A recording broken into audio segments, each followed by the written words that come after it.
వందనాలు. తలలో వస్తుందాం, కళ్ళు మూసుకుందాం. ప్రార్థన. మహోన్నతుడా, పరిశుద్ధుడా, ప్రేమ కలిగి తండ్రి, వందనములు, స్తోత్రములు, స్తుతులు చెల్లిస్తున్నావు నాయన.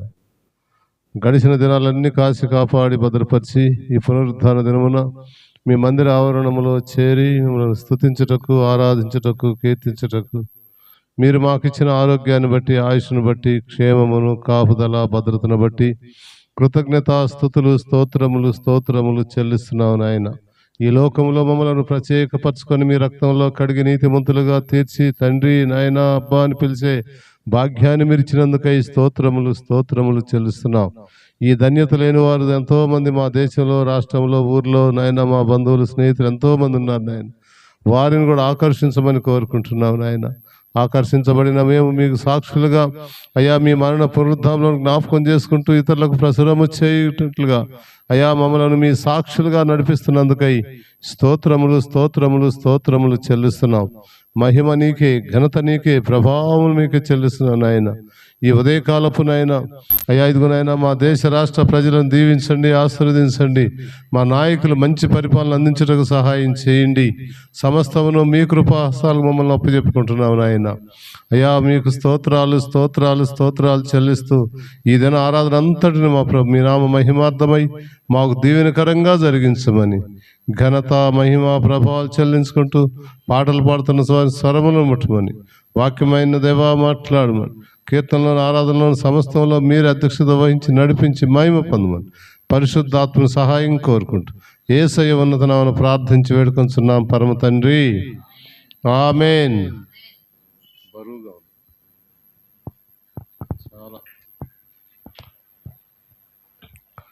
236వ పాట. ఓకే. మహోన్నతుడా, నీ కృపలో నేను నివసించుట. 236 మన పాటల పుస్తకంలో నుంచి 236. మహోన్నతుడా, నీ కృపలో నేను నివసించుట నా జీవిత ధన్యతయున్నది.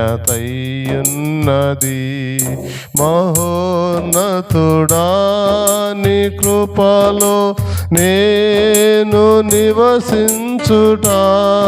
మహోన్నతుడా, నీ కృపలో నేను నివసించుట నా జీవిత ధన్యతయున్నది. మూడు బారి నా జీవితాలను సిగురింపజేయగలవు నీవు. మూడు బారి నా జీవితాలను సిగురింపజేయగలవు నీవు. మారానుభవం మధురముగా మార్చగలవు నీవు. మారానుభవం మధురముగా మార్చగలవు నీవు. మహోన్నతుడా, నీ కృపలో నేను నివసించుట నా జీవిత ధన్యతయున్నది. ఆకు వాడక ఆత్మ ఫలములు ఆనందముతో ఫలించనా.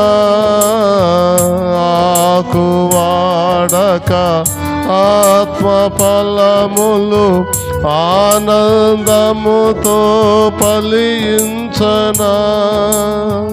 జీవజలముల ఊటయైనా నీయోరన నన్ను నాటితివా.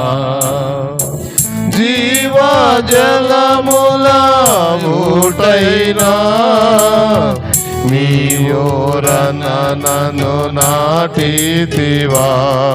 మహోన్నతుడా, నీ కృపలో నేను నివసించుట నా జీవిత ధన్యతయున్నది.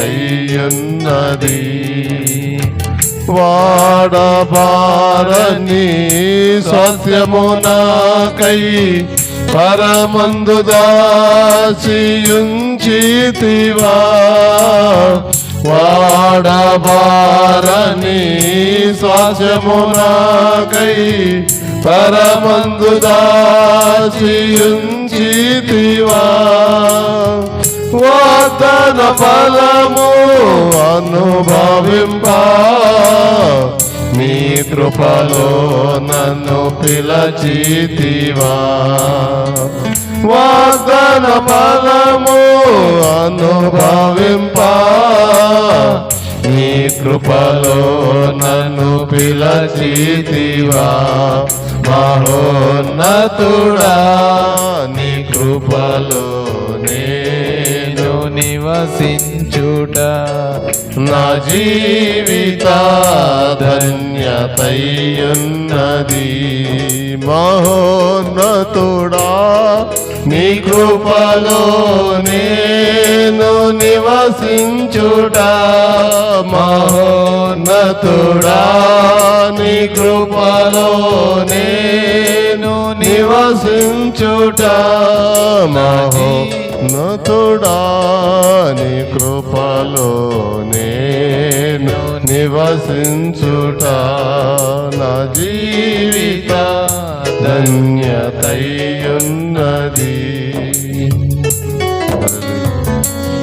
దేవుని మహిమ కలుగుగాక.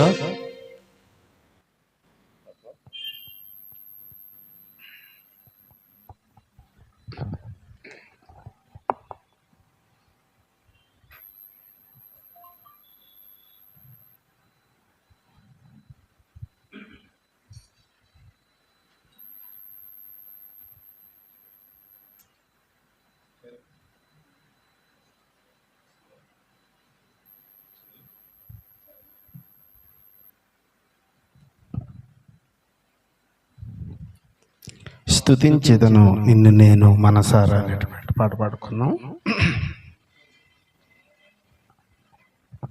స్తుతించెదను నిన్ను నేను మనసారా, భజించెదను నిన్ను నేను దినదినము.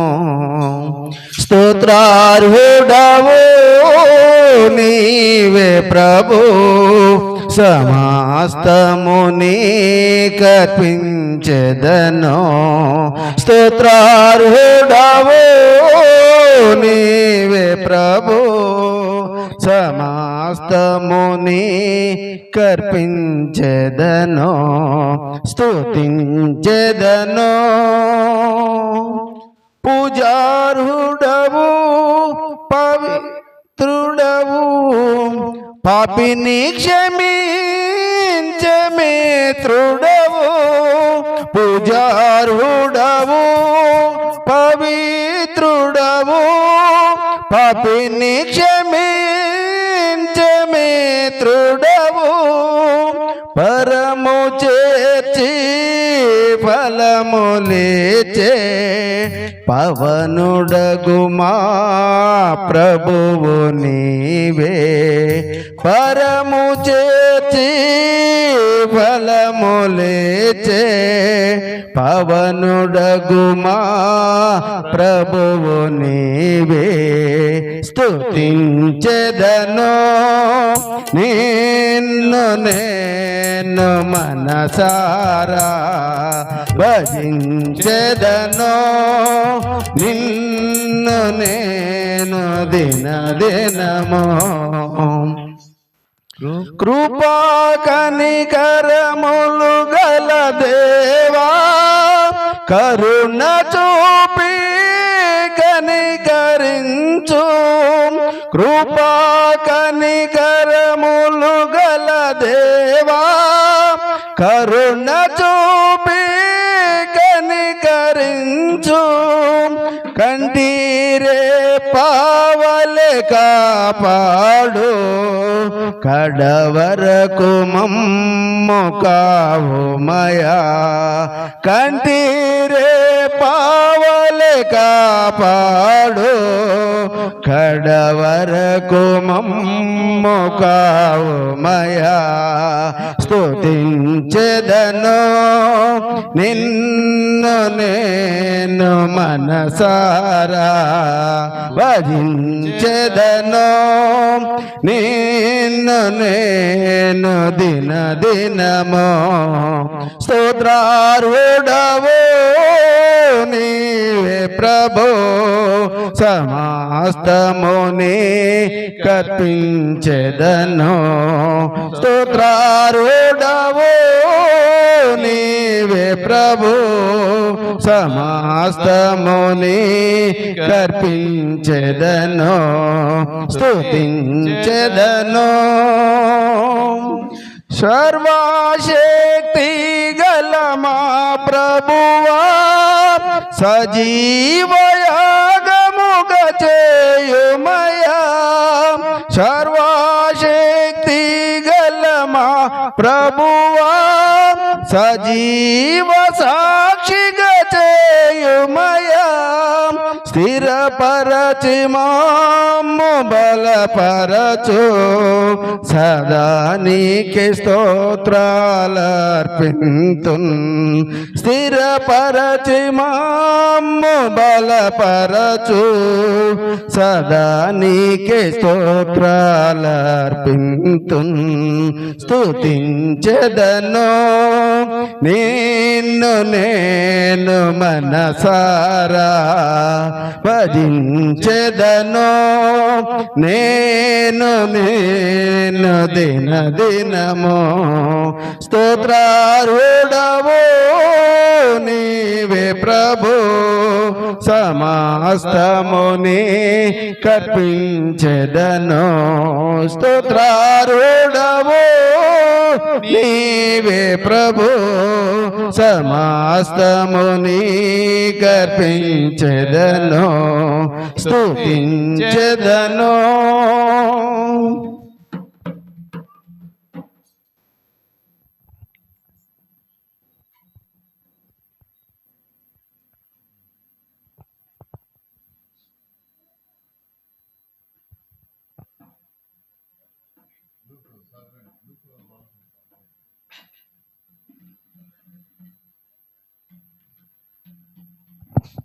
హల్లెలూయా. దేవుని నామానికి మహిమ కలుగును గాక. మరి ఒక పాటను పాడి దేవుని నామాన్ని గణపరుద్దాం.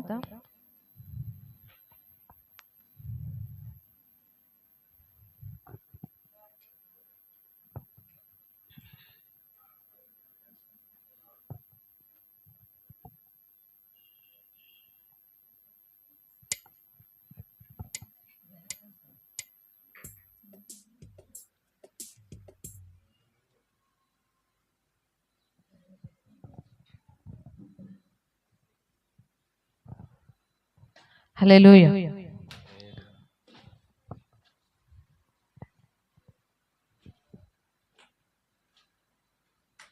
భూపునాది మునిపే ఈ లోక సృష్టి ముందే అని పాటను పాడి దేవుని నామాన్ని గణపరుద్దాం.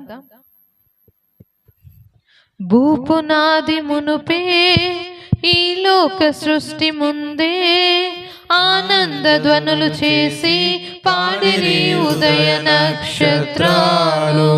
కొలతలేసినప్పుడే ద్వారాలు తెరచినప్పుడే ఆనంద ధ్వనులు చేసి పాడిరి దేవుని కుమారులు. భూపునాది మునుపే ఈ లోక సృష్టి ముందే ఆనంద ధ్వనులు చేసి పాడిరి ఉదయ నక్షత్రాలు.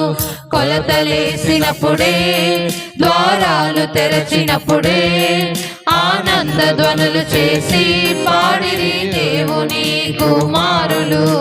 నూతన ఆకాశము నూతన లోకము నూతన యెరూషలేం వచ్చును. దేవుడే మనకు గుడారమై ఉండును.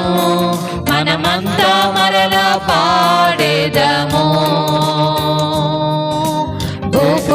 బహుపునాది మునుపే ఈ లోక సృష్టి ముందే ఆనంద ధ్వనులు చేసి పాడిరి ఉదయ నక్షత్రాలు. కొలతలేసినప్పుడే ద్వారాలు తెరచినప్పుడే ఆనంద ధ్వనులు చేసి పాడిరి దేవుని కుమారులు. జీవమే జీవమే ప్రాణమే ప్రాణమే నిత్యము మనలో ఉండును. పాడదామా రెండోసారి అందరం. జీవమే జీవమే ప్రాణమే ప్రాణమే నిత్యము మనలో ఉండును. తండ్రి క్రీస్తుయు తండ్రి క్రీస్తుయు పరిశుద్ధాత్ముడు మనతో ఏకమై ఉండును. పాడదాం రెండోసారి. తండ్రి క్రీస్తుయు తండ్రి క్రీస్తుయు పరిశుద్ధాత్ముడు మనలో ఏకమై ఉండును. భూపునాది మునుపే ఈ లోక సృష్టి ముందే ఆనంద ధ్వనులు చేసి పాడిరి ఉదయ నక్షత్రాలు. కొలతలేసినప్పుడే ద్వారాలు తెరచినప్పుడే ఆనంద ధ్వనులు చేసి పాడిరి దేవుని కుమారులు. వేదన బాధయు కన్నీరు దుఃఖము ఇంకెక్కడ ఉండే ఉండవు. పాడదామా. వేదన బాధయు కన్నీరు దుఃఖము ఇంకెక్కడ ఉండే ఉండవు. సూర్య చంద్రులు వెలుగును ఇవ్వవు, దేవుడే వెలుగై ఉండును. సూర్య చంద్రులు వెలుగును ఇవ్వవు, దేవుడే వెలుగై ఉండును. భూపునాది మునుపే ఈ లోక సృష్టి ముందే ఆనంద ధ్వనులు చేసి పాడిరి ఉదయ నక్షత్రాలు. కొలతలేసినప్పుడే ద్వారాలు తెరచినప్పుడే ఆనంద ధ్వనులు చేసి పాడిరి దేవుని కుమారులు. నూతన ఆకాశము నూతన లోకము నూతన యెరూషలేము వచ్చును. దేవుడే మనతో గుడారమై ఉండును, మనమంతా మరలా పాడేదము. నూతన ఆకాశము నూతన ఆకాశము నూతన లోకము నూతన యెరూషలేము వచ్చును. దేవుడే మనతో దేవుడే మనతో గుడారమై ఉండును, మనమంతా మరలా పాడేదము. మరొకసారి. నూతన ఆకాశము నూతన ఆకాశము నూతన లోకము నూతన యెరూషలేము వచ్చును. దేవుడే మనతో దేవుడే మనతో గుడారమై ఉండును, మనమంతా మరలా పాడేదను. భూపునాది మునుపే ఈ లోక సృష్టి ముందే ఆనంద ధ్వనులు చేసి పాడిరి ఉదయ నక్షత్రాలు. కొలతలేసినప్పుడే ద్వారాలు తెరచినప్పుడే ఆనంద ధ్వనులు చేసి పాడిరి దేవుని కుమారులు. హల్లెలూయా. ఆయన మనకు ఎలా ఉన్నాడంట? గుడారంగా ఉన్నాడు. హల్లెలూయా. పాడుతున్నప్పుడు పాటలోనే అర్థాన్ని గ్రహిస్తూ హృదయపూర్వకంగా మనసారా ఆయన నామాన్ని గనక మనము గణపరచగలిగితే మరి మన జీవితాల్లో ఉన్న ప్రతి అవసరతలు, ప్రతి కొరతలు, ప్రతి ఇబ్బందులు, ప్రతి మన దుఃఖము నుండి విడిపించగలిగిన గొప్ప దేవుడు మన దేవుడు. హల్లెలూయా. దేవుని నామానికి మహిమ కలుగును గాక. గాలి సముద్రపు అలలొచ్చి నేను అనే పాటను పాడి దేవుని నామాన్ని గణపరుద్దాం.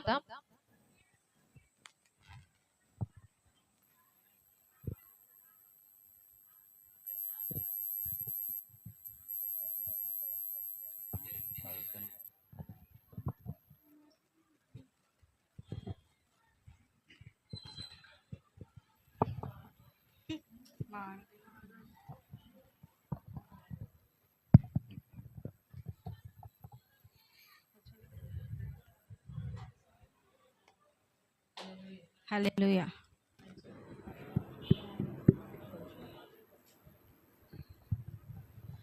గాలి సముద్రపు అలలచే నేను కొట్టబడి నెట్టబడి ఉండినప్పుడు, గాలి సముద్రపు అలలచే నేను కొట్టబడి నెట్టబడి ఉండినప్పుడు, ఆదరించెను నీ వాక్యము, ఆదుకొనెను నీ హస్తము, ఆదరించెను నీ వాక్యము, ఆదుకొనెను నీ హస్తము. హల్లెలూయా హల్లెలూయా హల్లెలూయా హల్లెలూయా హల్లెలూయా హల్లెలూయా హల్లెలూయా హల్లెలూయా. గాలి సముద్రపు అలలచే నేను కొట్టబడి నెట్టబడి ఉండినప్పుడు, గాలి సముద్రపు అలలచే నేను కొట్టబడి నెట్టబడి ఉండినప్పుడు, శ్రమలలో నీవు నాకు తోడయుంటివి, మొర పెట్టగా నా మొర వింటివి. పడమా. శ్రమలలో నీవు నాకు తోడయుంటివి, మొర పెట్టగా నా మొర వింటివి, ఆదుకొంటివి నన్నాదుకొంటివి, నీ కృపతో నన్ను బ్రోచితివి, ఆదుకొంటివి నన్నాదుకొంటివి, నీ కృపతో నన్ను బ్రోచితివి.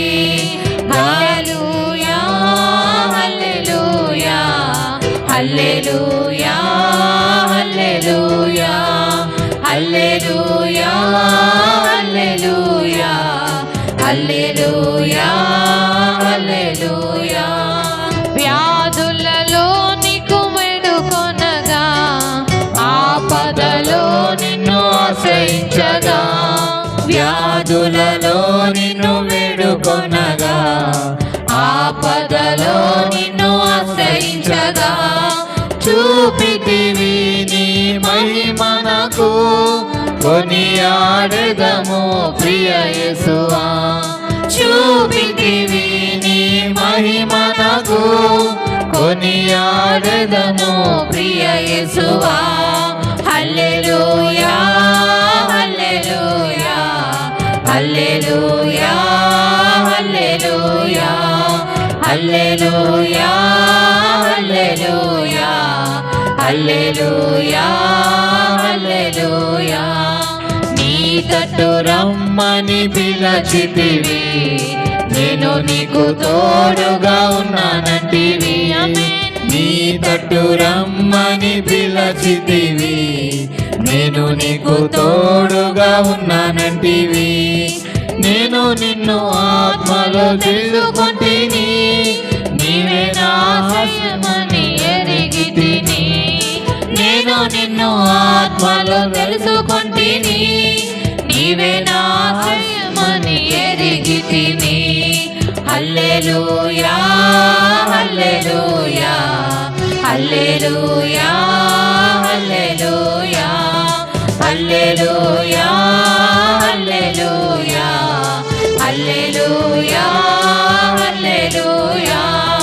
గాలి సముద్రపు అలలచే నేను కొట్టబడి నెట్టబడి ఉండినప్పుడు, గాలి సముద్రపు అలలచే నేను కొట్టబడి నెట్టబడి ఉండినప్పుడు, ఆదరించెను నీ వాక్యము, ఆదుకొనెను నీ హస్తము, ఆదరించెను నీ వాక్యము, ఆదుకొనెను నీ హస్తము, ఆదరించెను నీ వాక్యము, ఆదుకొనెను నీ హస్తము, ఆదరించెను నీ వాక్యము, ఆదుకొనెను నీ హస్తము.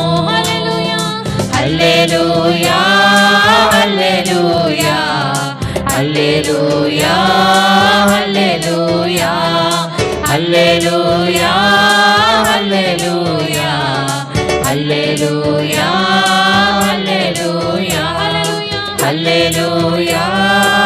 హల్లెలూయా హల్లెలూయా హల్లెలూయా హల్లెలూయా హల్లెలూయా హల్లెలూయా హల్లెలూయా.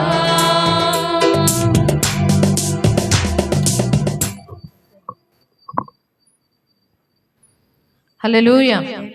దేవుని నామానికి మహిమ కలుగును గాక. గాలి సముద్రపు అలలొచ్చి నేను కొట్టబడి నెట్టబడి ఉన్నప్పుడు మనల్ని ఆదరించేది ఏంటంట? ఆయన వాక్యము. మనల్ని ఆదుకునేది ఏంటంట? ఆయన హస్తము. హల్లెలూయా. భక్తుడు అంటున్నాడు, అయ్యా శ్రమలలో నేను నిన్ను వేడుకొంటిని, మొర పెట్టగా నా మొర వింటివి, ఆదుకొంటివి, నన్ను ఆదుకొంటివి, నీ కృపతో నన్ను బ్రోచితివి. హల్లెలూయా. మరి దేవుని సన్నిధిలో మన రెండు చేతుల ఆకాశం తట్టితే, అయ్యా ఈరోజు మనం ఏ పరిస్థితుల్లో ఉన్నామో దేవాతి దేవునికి తెలుసు. గాలి సముద్రపు అలలొచ్చి నీవు కొట్టబడుతున్న సమస్యల్లో నీవు ఉంటే దేవుని సన్నిధిలో చెప్తావా, అయ్యా నీ వాక్యము చేత నన్ను ఆదరించు. నీ దక్షిణ హస్తము, నీ దక్షిణ హస్తము, కేవలము నీ దక్షిణ హస్తం మాత్రమే నన్ను ఆదుకోగలదు ప్రభా. ఈరోజు నాకు నీ సహాయము కావాలి అయ్యా. నా చుట్టూ ప్రతికూల పరిస్థితులు ఉన్నాయి, శ్రమల్లో నేను నిన్ను వేడుకుంటున్నానయ్యా, నాకు నీ సహాయము కావాలి. వ్యాధుల్లో నేను నిన్ను వేడుకుంటున్నానయ్యా, నాకు నీ సహాయము కావాలి అయ్యా. నీ తట్టు రమ్మని నన్ను పిలిచావయ్యా. అయ్యా నేను నీ వైపు తిరుగుతున్నాను, నాకు నీ సహాయం కావాలని దేవుని సన్నిధిలో హృదయమార మనసారా ఏదో పాట పాడుతున్నట్టు కాదు కానీ హృదయ లోతుల్లోంచి అయ్యా నీ వాక్యమే నన్ను ఆదరిస్తుందయ్యా, నీ దక్షిణ హస్తమే నన్ను ఆదుకుంటది ప్రభా, నాకు సహాయం చేయని అడుగుదామా దేవుని సన్నిధిలో. గాలి సముద్రపు అలలచి నేను కొట్టబడి నెట్టబడి ఉండినప్పుడు, రెండోసారి మీరు పాడతారా? అవునే సార్. సముద్రపు అలలచి నేను కొట్టబడి నెట్టబడి ఉండినప్పుడు ఆదరించెను నీ వాక్యము, ఆదుకొనెను నీ హస్తము. ఆదరించెను నీ వాక్యము, ఆదుకొనెను నీ హస్తము. మరి ఒకసారి చెప్దాం, ఆదరించెను. ఆదరించెను నీ వాక్యము, ఆదుకొనెను నీ హస్తము. హల్లెలూయా హల్లెలూయా హల్లెలూయా హల్లెలూయా హల్లెలూయా హల్లెలూయా హల్లెలూయా హల్లెలూయా హల్లెలూయా హల్లెలూయా.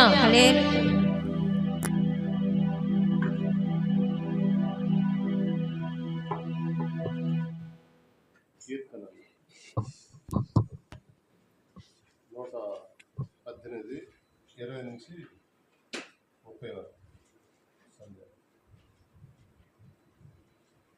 118,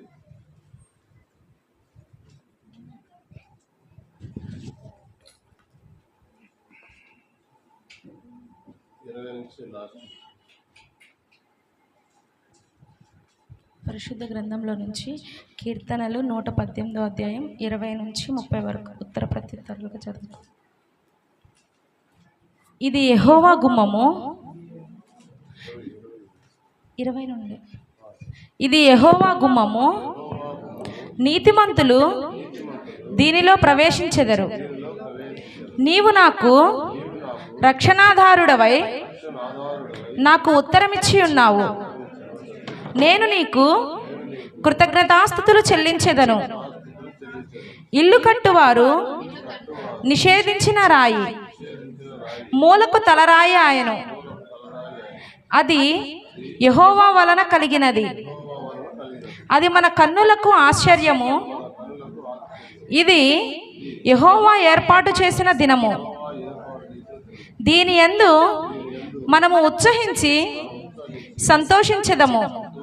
యెహోవా దయచేసి నన్ను రక్షించుము. యెహోవా దయచేసి నా అభివృద్ధి కలిగించుము. యెహోవా పేరిట వచ్చువాడు ఆశీర్వాదమొందునుగాక. యెహోవా మందిరములో నుండి మిమ్ము దీవించుచున్నాము. యెహోవాయే దేవుడు, ఆయన మనకు వెలుగునను అనుగ్రహించి ఉన్నాడు. ఉత్సవ బలి పశువు త్రాళ్లతో బలిపీఠము కొమ్ములకు కట్టుడి. నీవు నా దేవుడవు, నేను నీకు కృతజ్ఞతాస్తుతులు చెల్లించెదను. నీవు నా దేవుడవు, నిన్ను గణపరచెదను. యెహోవా దయాళుడు, ఆయన కృప నిరంతరము నిలుచుచున్నది.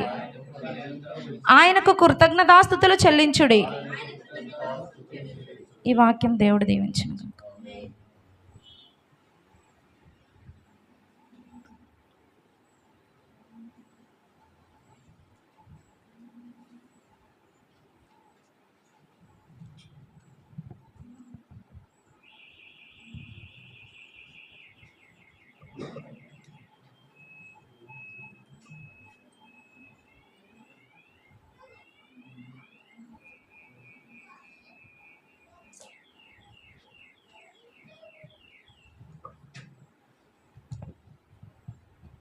దేవునికి మహిమ కలుగును గాక.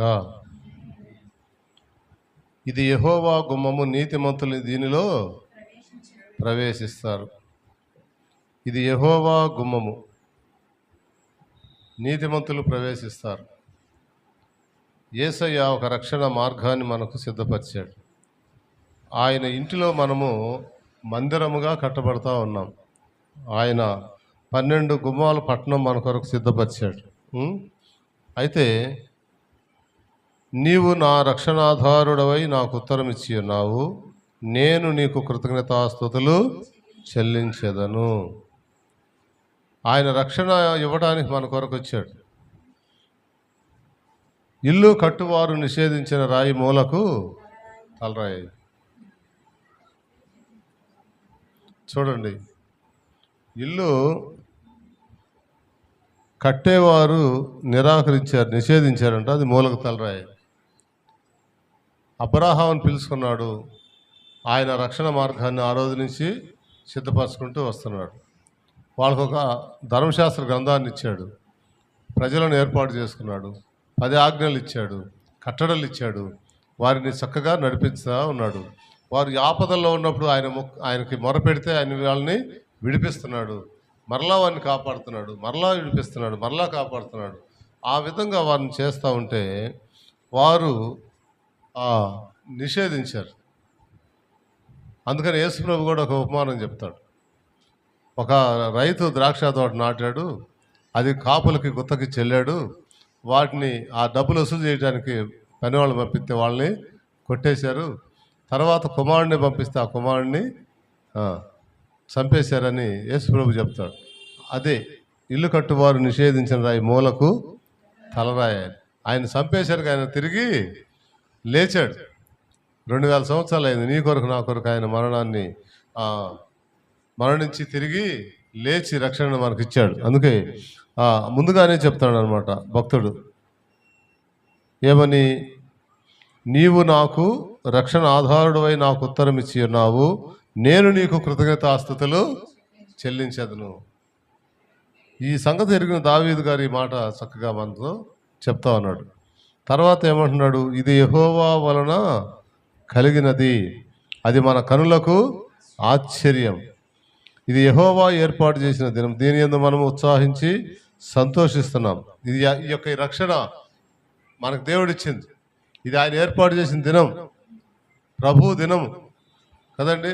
ఈ దినానికి ప్రభు అయి ఉన్నాడు ఆయన ప్రభు దినముగా మనం ప్రభు దినం అందరం కూడుకుంటున్నామని అపోస్తలుడైన పౌలు కూడా చెప్తాడు.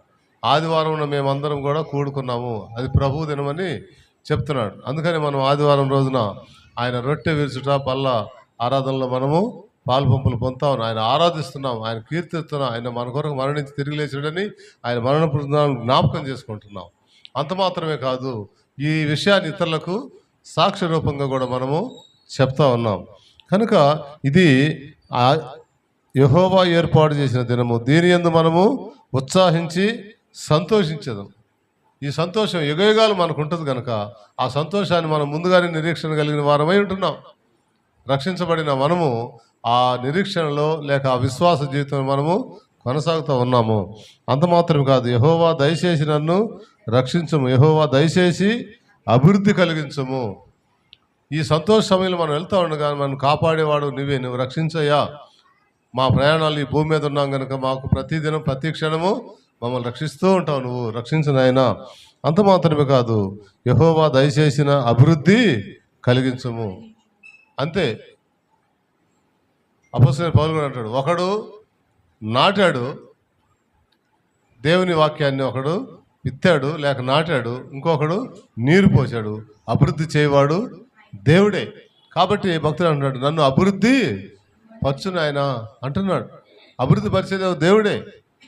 అందుకనే ఒక నరుని కష్టం చేత ఐశ్వర్యం పెరగదంట, కానీ యెహోవా ఆశీర్వాదం వలన కలుగునని సామెతల్లో మనకి చదువుకుంటాం. తర్వాత ఇంకా యెహోవా పేరడ వచ్చువాడు ఆశీర్వాదమునందునుగాక. ఆయన పేరట మనం వెళ్తున్నప్పుడు ఆశీర్వాదకరంగా మనం ఉంటాం, అనేకులకు ఆశీర్వాదకరంగా ఉంటాం కదండి. అది మన అనుభవాల్లో ఎన్నో సాక్ష్యాలు మనము చెప్తా ఉన్నాం, అనుభవిస్తున్నాం కాబట్టి చెప్తున్నాం. ఇంకా యెహోవాయే దేవుడు పైన అంటాడు, యెహోవా మందిరంలో నుండి మిమ్మును దీవించుము. యెహోవాయే దేవుడు, ఆయన మనకు వెలుగును అనుగ్రహించి ఉన్నాడు అంతే. కాబట్టి మీరు లోకానికి వెలుగై ఉన్నారు అని చెప్పాడు, మీరు లోకానికి ఉప్పై ఉన్నారు అని చెప్పాడు. కాబట్టి మనం లోకానికి వెలుగుగా మనము కనపడాలి. అంటే మనకు చీకటి బ్రతుకులు, చీకటి ఆలోచనలు, చీకటి తలంపులు మనలో ఉండకూడదు. వెలుగు సంబంధంగా మనము ఉండాలి. అలా మనము సాక్ష్యాన్ని కాపాడుకుంటూ ఉండాలి. లోపల ఒకటి బయట ఒకటి పెట్టుకొని మనము మాట్లాడకూడదు. మనం ఎప్పుడు వెలుగుగానే యథార్థంగానే మన జీవితాలు కొనసాగాలి. అంత మాత్రమే కాదు, ఉత్సవ బలి పశువును త్రాళ్లతో బలిపీఠపు కొమ్ములకు కటుడి. నీవు నా దేవుడవు, నేను నీకు కృతజ్ఞతాస్తుతులు చెల్లించుచున్నాను. మన ఆలోచనలు, తలంపులన్నీ కూడా మనం ఏం చేయాలంటే, ఉత్సవ బలి పశువుని ఎలాగైతే కట్టివేస్తామో ఆ విధంగా మన ఆలోచన తలంపులన్నీ కూడా కట్టిపడేసేయాలి. దేవుని కొరకు మనము జీవించాలి. హల్లెలూయా. కాబట్టి నీవు నా దేవుడవు, నేను నిన్ను ఘనపరుస్తాను. మనం ఎప్పుడు ఘనపరుస్తాం? ఆయన దేవుడు, నీవు నా దేవుడవు అన్నప్పుడు ఆయన మనం ఘనపరచగలుగుతాం. అంతేనా? అంతేనా? ఇంకేమనుందా? నీవు నా బంధువు కనుక లోపల పిలుస్తాం, లేకపోతే అక్కడ నిలబడయ్యా మంచినీళ్ళు బయటికి ఇస్తాం.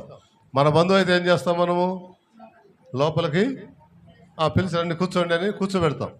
తెలియని వాళ్ళు అయితే ఏం చేస్తాం మనం? అంతే. కాబట్టి నీవు నా దేవుడవు, నేను నిన్ను ఘనపరుస్తా అంటున్నాడు. మన జీవితాల్లో కూడా మనం దేవుని కలిగిన మనము, ఆయన దేవుడు, మనం ఆయన బిడ్డలం, ఆయన పిల్లలుగా చేసుకున్నాడు. ఆయన దేవుడిగా కాదు, ఆయన పిల్లలుగా చేసుకున్నాడు. కాబట్టి ఆయన మనం ఎప్పుడు ఘనపరుస్తూనే ఉండాలి. మనం అడగక మునిపే మనకి ఏం కావాలో తెలుసు అంట. మనకు శ్రమ వచ్చినప్పుడు, బాధ వచ్చినప్పుడు కూడా ఆయన మనకి వెన్నంటే ఉన్నాడు. మీరు భయపడకూడదు అంటాడు. కాబట్టి ఏ విషయంలో కూడా మనము భయపడాల్సిన పని లేదు. ఎందుకంటే యెహోవా దయాళుడు, ఆయన కృప నిరంతరము నిలుచుచున్నది. ఏమంట?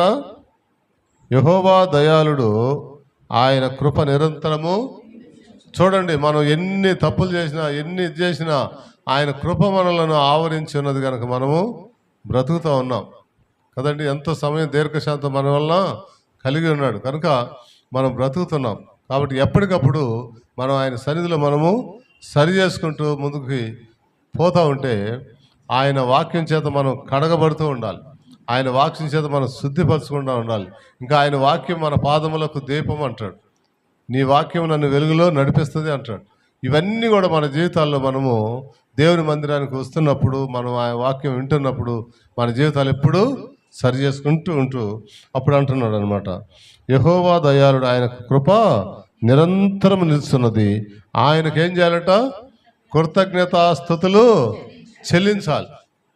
మరి పోయిన వారం అంతా కాసి కాపాడాడు, ఎన్నో ప్రమాదాలకు తప్పించాడు, సజీవులుగా ఉంచారు. ఇవాళ ఆయన మందిరంలో కూర్చొని మనం సంతోషంగా ఉన్నామంటే కారణం ఆయన కాపాడాడు కనుక ఆయనకు కృతజ్ఞతాస్తుతులు చెల్లించబద్దులమై ఉన్నాం. కనుక మనమందరం ఈ సమయంలో లేచి నిలబడి మరి ఆరాధనలో ఆయన కృతజ్ఞతాస్తుతులు చెల్లించాలి. ఆయన ఇచ్చిన ఈవులను బట్టి, ఆయన ఇచ్చిన కుటుంబాన్ని బట్టి, ఆయన ఇచ్చిన ఉద్యోగాన్ని బట్టి, ఆయన ఇచ్చిన జీవాన్ని బట్టి, ఆయన ఇచ్చిన ఫలాలను బట్టి, ఆయన ఇచ్చిన మంచి కుటుంబాన్ని బట్టి, సహవాసాన్ని బట్టి మనము కృతజ్ఞతాస్తుతులు చెల్లించాలి. అందుకే మనం మందిరానికి రావాలి కదండి. చాలా సార్లు మనం ఉంటాము, దేవుని యందు భయభక్తులు గలవారు ఇలాగూ ఆశ్రయించబడతారని కీర్తనలో 108 కీర్తనలు ఉందా? ఏమనుంది? దేవుని యందు భయభక్తులు గలవారు ఈ విధంగా ఆశ్రయించబడతారని అక్కడ ఉంది. కానీ మనకేముంది? భక్తి ఉంది, భయం లేదు. భక్తి ఉంది, భయం లేదు. భయం ఉంటే ఏం చేస్తాం? క్రమంగా ఉంటాం. అవునా? భక్తి ఉంది కానీ భక్తులు అయ్యా వీళ్ళు యేసుప్రభు భక్తులు, వీళ్ళు వారం వారం గుడికి వెళ్తారు, లేక యేసుప్రభు భక్తులు వీళ్ళని మనకి పేరుంది. కానీ అందులో మనకేం లేదు, భయం. భయం ఉంటే ఏం చేస్తాం? అన్ని విషయాల్లో మనము క్రమంగా, సమయాలను మనము క్రమంగా పాటిస్తాం. కాబట్టి భయము భక్తి రెండు ఉండాలి. మనం ఆ రెండు ఉన్నప్పుడు మనం సమయానికి అన్నీ చేయగలుగుతాం. కానీ ఎలా ఉందంటే భక్తులు ఎలా ఉంటారంటే అవసరాల కొరకే వచ్చే భక్తులు చాలామంది ఉన్నారు. అవునా? అవసరాలకి ముందుగా ఉంటారు, కానీ అవసరాలు తీరినాక ఎక్కడో ఉంటారు. అది కాదు. దేవుని యందు భయము భక్తి కలిగి ఉంటే ఆశీర్వాదాలు కావాలంటే ఎలా ఉండాలి? అన్నీ మన ఎమ్మడి ఉండాలంటే మనము భయము భక్తి కలిగి ఉంటే ఆ విధంగా ఆశ్రయించబడతాం. ఆయనకి ఎప్పుడు కృతజ్ఞతాస్తుతులు, నేను ముందు వెళ్ళి ఆయన చెల్లించాలి, నేను ముందు వెళ్ళి చెల్లించాలి అని మనకు ఉండాలి. అది ఆ తపనుంటే మనం ఆశ్రయించబడతాం. ఆశీర్వాదానికి వారసులంగా అనేకులకు ఆశీర్వాదకరంగా దేవుడు మనలను నడిపిస్తూ ఉంటాడు. కాబట్టి అలాంటి ఆశ కలిగి, అలాంటి తృష్ణ కలిగి మనము దేవుని ఆశీర్వాదాలు మందిరంలో ఉంటే ఆశీర్వాదాలు పొందుకుందాం. అలాంటి కృప దేవుడు మనకందరూ దయచేసి నడిపించును గాక. కాబట్టి నీవు నా దేవుడు, నేను గణపరుస్తానని చెప్పగలుగుతాం. అలా ఉన్నప్పుడు అలాంటి ఆశీర్వాదాలతో దేవుడు మనల్ని నడిపించును గాక. ఆమేన్. ఈ సమయంలో అందరం లేచి నిలబెడదాం. లతారాధన నడిపిస్తుండగా చక్కగా మనం ఆరాధనలో దేవుని కృతజ్ఞతాస్తుతులు చెల్లిద్దాం. హల్లెలూయా. దేవుని నామానికి మహిమ కలుగును గాక. లేచి నిలబడదాం అందరము. మరి దేవాతి దేవుని సన్నిధిలో భక్తుడు అంటున్నాడు, ఇల్లు కట్టువారు నిషేధించిన రాయి మూలకు తలరాయి ఆయను, అది యెహోవా వలన కలిగినది, అది మన కనులకు ఆశ్చర్యం. ఆయన ఆశ్చర్యకరమైన అద్భుతకరమైన కార్యములు మన జీవితంలో చేసి మనల్ని ఆశీర్వదిస్తూ ముందుకు నడిపిస్తున్న దేవుడు. ఆయన సన్నిధిలో మన చేతులెత్తి, అయ్యా నా జీవితంలో నీవు ఇంతవరకు చేసిన ప్రతి మేళ్ళకై నీకు కృతజ్ఞతాస్తుతులు నేను చెల్లిస్తున్నాను ప్రభా. నన్ను ఎన్నుకున్నందుకు నీకు వందనాలు, నన్ను ఏర్పరచుకున్నందుకు వందనాలు. నీ కృప నిరంతరము నా పైన, నా కుటుంబం పైన, మా సంఘం పైన నీవు ఉంచినందుకు వందనాలు. అయ్యా నా జీవితంలో నీవు ఇచ్చిన సమృద్ధికై వందనాలని ఆయన నామాన్ని కనపరుద్దామా? దయచేసి ఎవ్వరూ మౌనముగా ఉండొద్దు. ఇది యెహోవా ఏర్పాటు చేసిన దినము. భక్తుడు అంటున్నాడు, దీని యందు మనం ఉత్సహించి సంతోషించదము. ఆయన సన్నిధిలో ఆనందించే సమయం ఇది. ఆయన సన్నిధిలో ఆయన మన పట్ల చేసిన మేళ్ళకై ఆయనను గణపరిచే సమయం ఇది. దయచేసి ఎవ్వరూ దుఃఖముఖంతో ఉండొద్దు, కానీ ఆయన మన జీవితంలో చేసిన మేళ్లను బట్టి ఆయన నామాన్ని గణపరుద్దామా? అయ్యా నా జీవితంలో నీవు చేసిన ప్రతి మేలుకై నీకు వందనాలు ప్రభా. ఏమున్నా లేకున్నా నీవు మా జీవితాల్లో ఉంటే చాలు ప్రభా. మా పట్ల నీవు చూపిస్తున్న కనికరముకై, కృపకై నీకు వందనాలంటూ ఆయన నామాన్ని గణపరుద్దాం. యెహోవా పేరట వచ్చేవాడు ఆశీర్వాదము నొందుతాడంట. ఆయన పేరట ఆయన మనల్ని ఎన్నుకున్నాడు. ఆయన మనకు వెలుగును అనుగ్రహించాడు. పాపములో, శాపములో, చీకట్లో ఉన్న మన బ్రతుకుల్లోనికి వెలుగును తీసుకువచ్చిన దేవుడు ఆయన. కనుక ఆయన నామాన్ని కనపరుద్దామా? అయ్యా నీ కృప నా పైన ఉంచినందుకు నీకు వందనాలు ప్రభా. నన్ను నీవు నడిపిస్తున్న విధానానికై నీకు వందనాలు ప్రభా. నా కుటుంబం పట్ల నీవు కలిగి ఉన్న ప్రణాళికకై నీకు వందనాలయ్యా. మా సంఘమును నీవు ఏర్పరచుకున్న విధానాన్ని బట్టి నీకు వందనాలు ప్రభా. మాకు ఇచ్చిన గొప్ప దైవ సేవకులను బట్టి మీకు వందనాలు ప్రభా. అయ్యా, నీలో ఒక కుటుంబముగా మా అందరినీ ఏర్పరిచినందుకు నీకు వందనాలంటూ ఆయన నామాన్ని కనపరుద్దాం. మా గొప్ప దేవానికి వందనాలయ్యా, నీకు వందనాలు. స్తుతి నీకే, మహిమ నీకే, ఘనత నీకే, ప్రభావములు నీకే అంటూ ఆయన నామాన్ని గనపరుద్దాం. దయచేసి ఎవ్వరు మౌనముగా ఉండదు. ఆయన నామాన్ని గనపరుద్దాం, స్తుతిద్దాం, దేవుణ్ణి స్తుతిద్దాం. అయ్యా, నా పట్ల నీవు చూపెట్టిన కృపకై నీకు వందనాలు అంటూ ఆయన నామాన్ని గనపరుద్దాం. నీ కృప నాకు చాలయ్యా నా యేసయ్యా, నీ కృపలను తలపోయుచు జీవించెదనయ్యా. చెప్దామా? నీ కృప నాకు చాలయ్యా నా యేసయ్యా, నీ కృపలను తలపోయుచు జీవించెదనయ్యా. కష్టంలోనైనా కలిమిలోనైనా, కష్టంలోనైనా కలిమిలోనైనా, శోధనలోనైనా సౌఖ్యంలోనైనా, పాడదామా? శోధనలోనైనా సౌఖ్యంలోనైనా, యేసయ్యా యేసయ్యా నీవుంటే చాలయ్యా. యేసయ్యా యేసయ్యా నీ వెంటే నేనయ్యా. చెప్దామా? యేసయ్యా యేసయ్యా నీవుంటే చాలయ్యా. యేసయ్యా యేసయ్యా నీ వెంటే నేనయ్యా. యేసయ్యా యేసయ్యా యేసయ్యా నీవుంటే చాలయ్యా. యేసయ్యా యేసయ్యా నీ వెంటే నేనయ్యా. నీ కృప నాకు చాలయ్యా నా యేసయ్యా, నీ కృపలను తలపోయుచు జీవించెదనయ్యా. నీ కృప నాకు చాలయ్యా నా యేసయ్యా, నీ కృపలను తలపోయుచు జీవించెదనయ్యా. వేల కొలది వెండి బంగారు నాణెముల కంటే నీ వాక్యమే నాకు విలువైనది. పడమా? వేల కొలది వెండి బంగారు నాణెముల కంటే నీ వాక్యమే నాకు విలువైనది. విస్తారమైన సిరి సంపదల కంటే నీ సేవయే నాకు ఘనమైనది. విస్తారమైన సిరి సంపదల కంటే నీ సేవయే నాకు ఘనమైనది. ఆత్మల భారముతో ఆత్మాభిషేకముతో, ఆత్మల భారముతో ఆత్మాభిషేకముతో అంతము వరకు నీ సేవలో నీ సాగేదన్. చెప్తామా?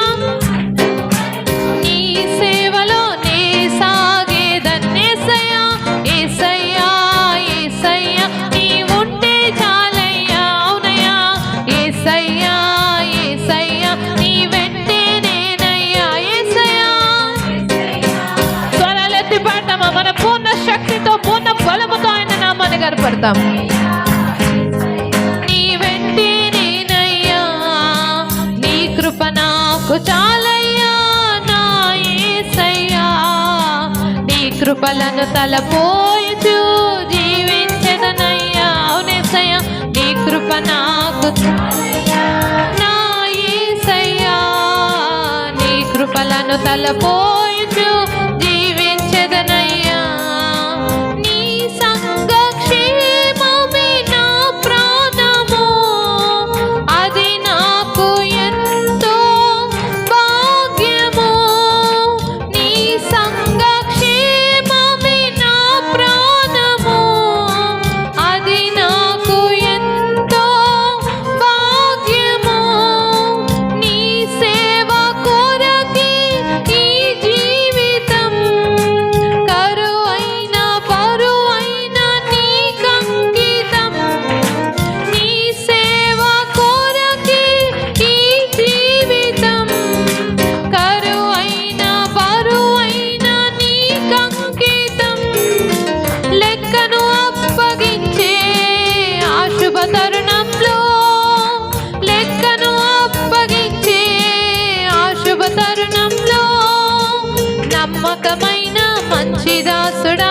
పిలుపే చాలు, నమ్మకమైన మంచి దాసుడా అని పిలుపే చాలు. యేసయ్యా యేసయ్యా యేసయ్యా నీవుంటే చాలయ్యా.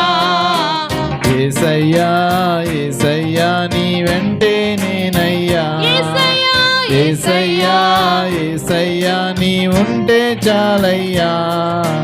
యేసయ్యా యేసయ్యా నీ వెంటే నేనయ్యా. యేసయ్యా యేసయ్యా నీ ఉంటే చాలయ్యా. యేసయ్యా యేసయ్యా నీ వెంటే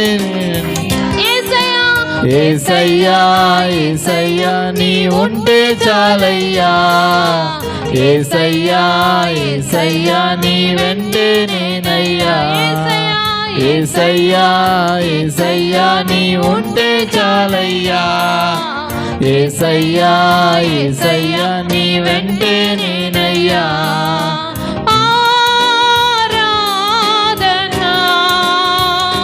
స్తుతి ఆరాధనా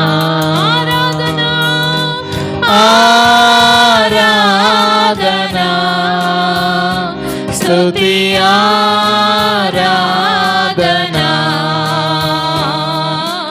ఆరాధనా స్తుతి ఆరాధనా ఆరాధనా స్తుతి ఆరాధనా.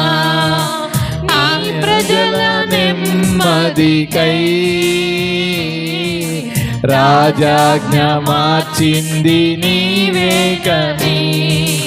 నీ ప్రజల నెమ్మదికై రాజాజ్ఞ మార్చింది నీవేనని. అహమును వినచి అధికారులను అదములు చేసిన నీకు. అహమును వినచి అధికారులను అదముల చేసిన నీకు. అసాధ్యమైనది ఏమున్నది, అసాధ్యమైనది ఏమున్నది, అసాధ్యమైనది ఏమున్నది, అసాధ్యమైనది ఏమున్నది.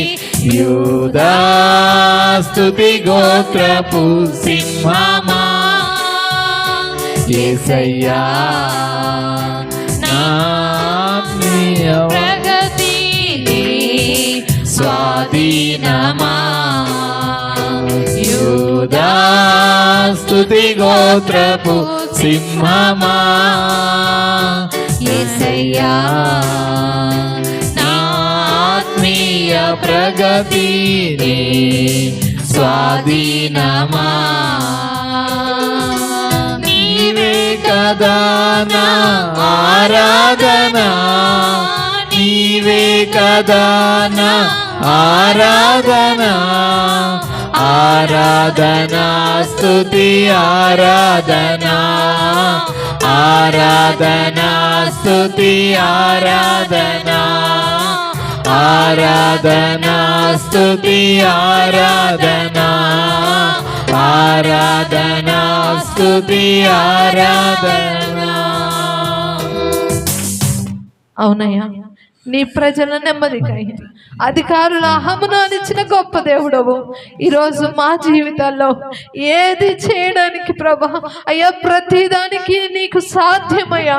నీవు ప్రతిదీ మా జీవితాల్లో జరిగించగలవయ్యా, మేము నమ్ముతున్నామయ్యా. అందుకే నీకు స్తుతి, నీకు మహిమ, నీకు ఘనత, నీకు ప్రభావములయ్యా. నీవు ఉంటే మా జీవితాల్లో చాలు ప్రభా. చెప్తామా దేవునితో, అయ్యా ఆరాధన నీకే, మహిమ నీకే, ఘనత నీకే. నీవు ఉంటే మా జీవితాల్లో చాలయ్యా. కష్టంలో అయినా, కలిమిలో అయినా, వేదనలో అయినా, శోధనలో అయినా నేను నిన్ను వెంబడిస్తానని ఈరోజు దేవునితో నీవు చెప్పగలవా? మన సొంత కార్యముల కొరకే, మన సొంత ఆశల కొరకే ఉంటున్నామేమో కానీ ఈరోజు దేవుని సన్నిధిలో చేతులెత్తి అయ్యా నా జీవితంలో ఏ పరిస్థితి వచ్చినా నీవు ఉంటే నాకు చాలు ప్రభా అని చెప్తావా దేవునితో?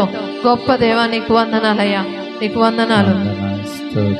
కష్టంలోనైనా కలిమిలోనైనా కష్టంలోనైనా కలిమిలోనైనా శోధనలోనైనా సౌఖ్యంలోనైనా శోధనలోనైనా సౌఖ్యములోనైనా యేసయ్యా యేసయ్యా నీవంటే చాలయ్యా యేసయ్యా యేసయ్యా నీ వెంటే నేనయ్యా యేసయ్యా యేసయ్యా నీ ఉంటే చాలయ్యా యేసయ్యా యేసయ్యా నీ వెంటే నేనయ్యా.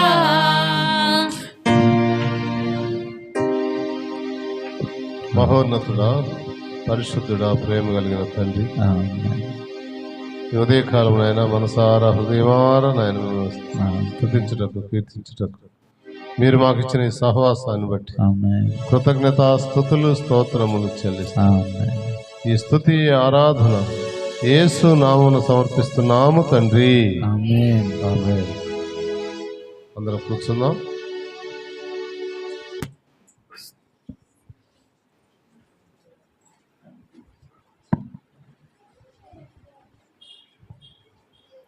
వాక్యం నిమిత్తమై పాస్టర్ గారు ప్రార్థన చేస్తారు.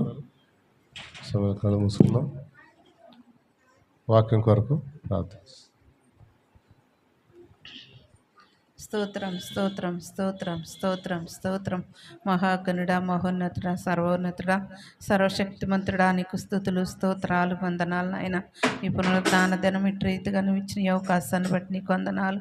నీకే స్తుతులు స్తోత్రములు చెల్లిస్తున్నావు. మా రక్షకుడా, మా విమోచకుడా, నీకు స్తోత్రములు నాయన. ఇప్పుడు దాకా ప్రభా పాటల ద్వారా నువ్వు మహిమ పొందేవు నాయన, నీకు వందనాలు.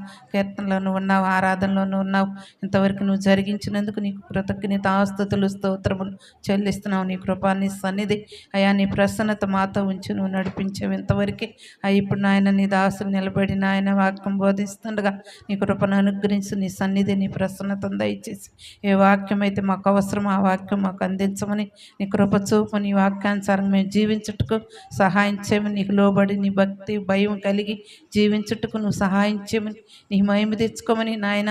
నిలబడుతుండగా నువ్వు కార్యం జరిగించి నీ మహిమ తెచ్చుకోమని, ఆది అంతవరకు ఆత్మకార్యం జరిగించి మహిమ ఘనత ప్రభావాలు నీకు తెచ్చుకొని వచ్చిన ప్రతి బిడ్డను జ్ఞాపకం చేసుకొని రావాల్సిన బిడ్డలు నడిపించమని, నీ సన్నిధి నీ ప్రసన్నత ప్రతి ఒక్కరు అనుభవించుటకు సహాయం చేయమని, నీకే ఘనత మహిమ ప్రభావాలు తెచ్చుకోమని యేసు పరిశుద్ధ నామన అడిగి వేడుకొని పొంది నాము తండ్రి.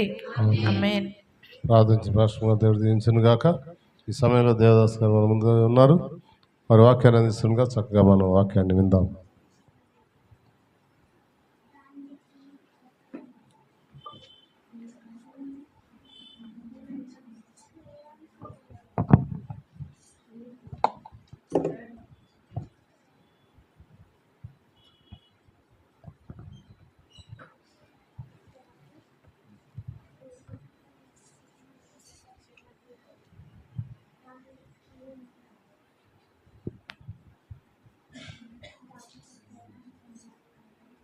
మన ప్రభువును రక్షకుడైనటువంటి యేసుక్రీస్తు పేరిట మీ అందరికీ కూడా ప్రత్యేకమైన వందనాలు.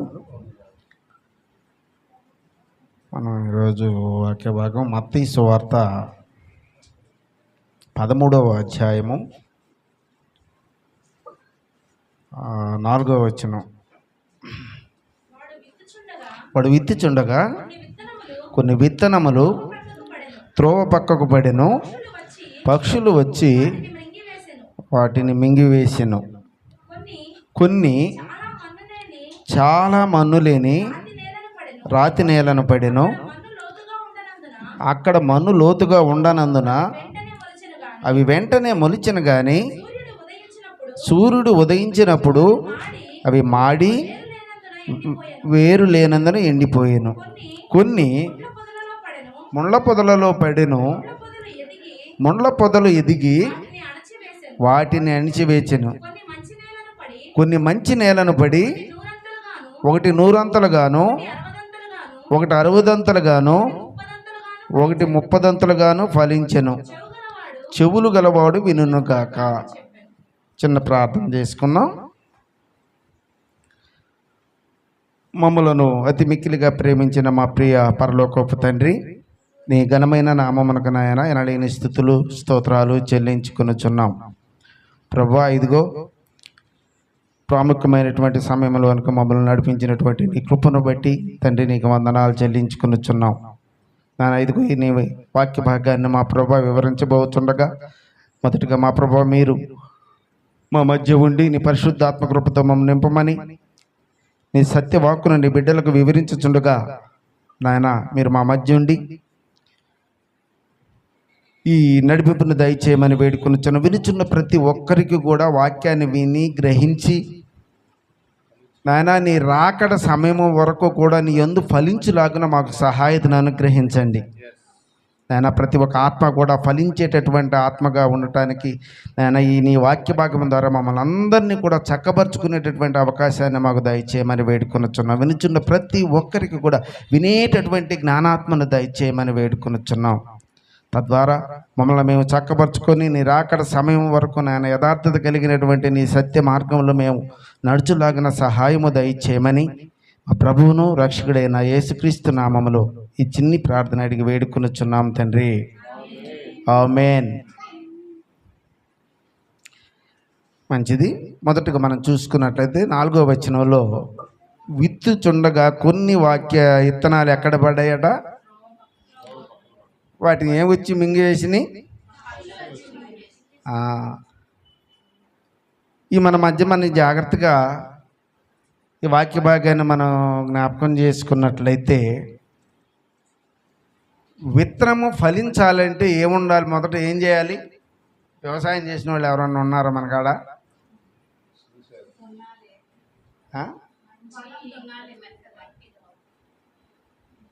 పొలం దున్నాలి, చదును చేయాలి. ముందు భూమిని చదును చేయాలి.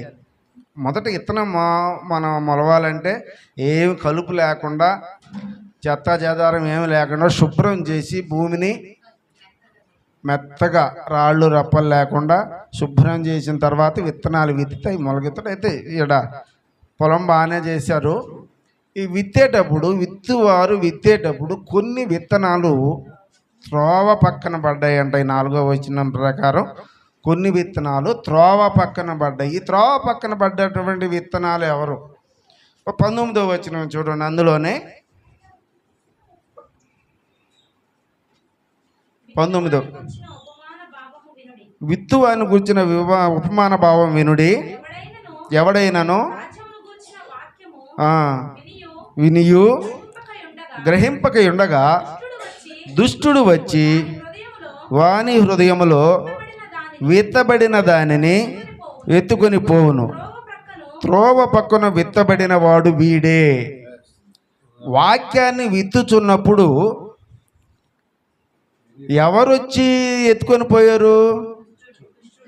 దుష్టుడు. ఎందుకు ఎత్తుకొని పోయాడంటే ఇక్కడ మనం జాగ్రత్తగా గమనించిన విషయం ఏంటంటే ఈయనలో ఏమీ లేదు. వాక్యాన్ని విన్నాడు, గ్రహింపు లేదు. ఏదో వచ్చాడు. ఒక రకంగా చెప్పాలంటే ఇది కఠినమైనటువంటి హృదయం, అంటే దున్నల హృదయం. వాక్యాన్ని విని విత్తనం మొలకెత్తేటంతగా దున్నబడలేదు. వాక్యం అనేటటువంటి నాగలి చేత హృదయాన్ని ఎప్పుడైతే దున్ని చదును చేస్తారో అప్పుడే ఆ విత్తనము ఫలింపు భూమిలోకి వెళితేనే విత్తనము నిలిచి ఉంటుంది. ఇతనిది ఈ కఠినమైనటువంటి హృదయము. ఎందుకంటే త్రోవ పక్కన ఎవరు కూడా నాగలి పెట్టి దున్నరు కదా. బాటలో ఎవరైనా దున్నుతారా? దున్నరు. దాని పక్కన పడింది కాబట్టి ఆ ఉన్నటువంటి తేమకి మొలకైతే వచ్చింది, కానీ ఎమ్మటే బయటనే భూమి పైన ఉంది. భూమి లోపల కనుక విత్తనం కప్పబడి ఉంటే పక్షులకి అవకాశం లేదు, కానీ ఈ విత్తనం ఎక్కడుంది? బయటే ఉంది. త్రోవ పక్కన బయట ఉంటే ఆకాశ పక్షులు వచ్చి దాన్ని రింగి వేసింది. ఆకాశ పక్షులు ఎవరి ఆకాశ పక్షులు ఎందుకు కొంచెం లోతుగా మనం గమనించినట్టయితే సాతానుడు, దుష్టుడు 19వ వచనంలో చెప్తున్నాడు కదా, దుర్మార్గుడు వచ్చి నీ హృదయంలో విత్తినటువంటి ఆ విత్తనాన్ని తీసుకొని వెళ్ళిపోతాడు. ఎవరి దుష్టుడు? లోకాసు వార్త మీరు 12వ అధ్యాయంలో కనుక చూసినట్లయితే 8:12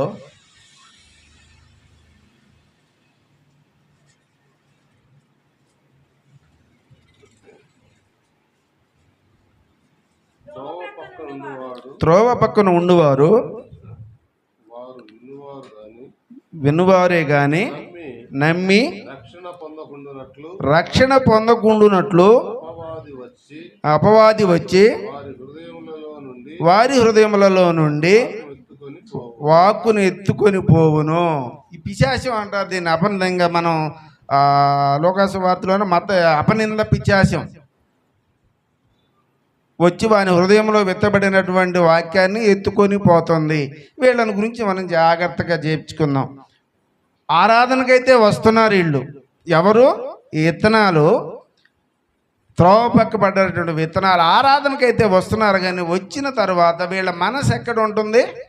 నమ్మి రక్షణ పొందకుండినట్లు అపవాది వచ్చి ఆ విత్తనాలని మింగేస్తుంది. అంటే ఈ వాక్యాన్ని గ్రహింపకుండా, ఉదాహరణకి ఒక సెల్ ఫోన్ దగ్గర పెట్టుకున్నాడు ఒక వ్యక్తి, వాక్యం చెప్తుంటే సెల్ ఫోన్ తీసుకుని ఆట ఆడుతూ ఉన్నాడు.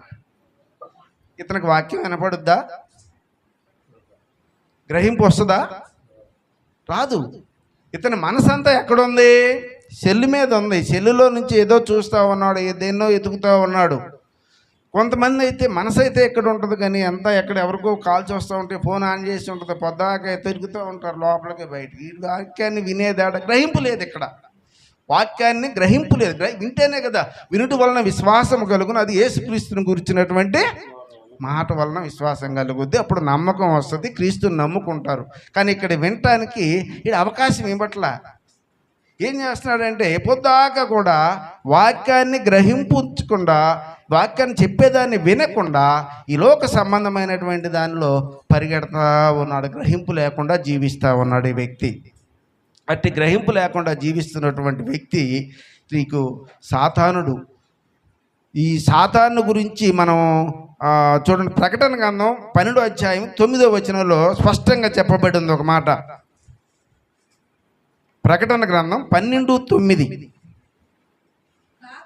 కాగా సర్వలోకమును మోసపుచ్చుచు అపవాది అనియు సాతాననియు పేరుగల ఆది సర్పమైన ఆ మహాఘట సర్పము పడద్రోయబడెను. అది భూమి మీద పడద్రోయబడెను. దాని దూతలు వానితో కూడా పడద్రోయబడిరి. ఎవరి సాతానంటే ఆకాశము నుండి పడద్రోయబడినటువంటి వ్యక్తి. ఒకప్పుడు దేవునితో కూడా ఉన్నటువంటి వ్యక్తి, వారితో కూడా కొంత సమూహాన్ని ఏర్పాటు చేసుకున్నాడు. ఇక్కడ మనం కూడా ఒక వ్యక్తి, ఇప్పుడు ఉన్నటువంటి రాజకీయ నాయకులు కావచ్చు, సంథింగ్ ఎవరైనా కావచ్చు, ఒక వ్యక్తి ఉన్నాడంటే అతని దగ్గర కొంచెం ధనమాది చేరితే దాని చుట్టూ కూడా బెల్లం ఉన్న కాడ ఏం మూసుతారు? ఈగలు వస్తాయి. ఆ విధంగా ఆ వ్యక్తి చుట్టూ కొంతమంది సమూహం ఏర్పాటు అవుతారు, ఒక ఫ్యాన్స్గా తయారవుతారు. ఎప్పుడైతే సాతానుడు దేవునితో సమానుగా ఉండాలనేటువంటి ఆలోచన వచ్చి అతనికంటే ఇదిగా ఆలోచించాడో, ఆ సమయంలో పక్క నుంచి ఆకాశం నుండి పడద్రోయబడ్డాడు.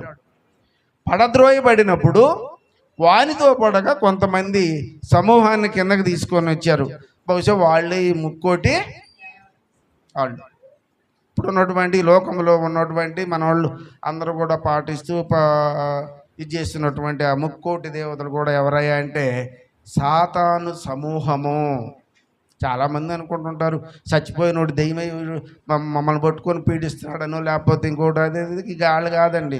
చచ్చిన వాళ్ళకి దేవుడు పర్మిషన్ ఇవ్వలేదు దెయ్యమై తిరగటానికి, ఇంకో చోటకు పోవటానికి, ఇంకొకళ్ళకి ఏదో చెప్పడానికి దేవుడు పర్మిషన్ ఇచ్చాడా?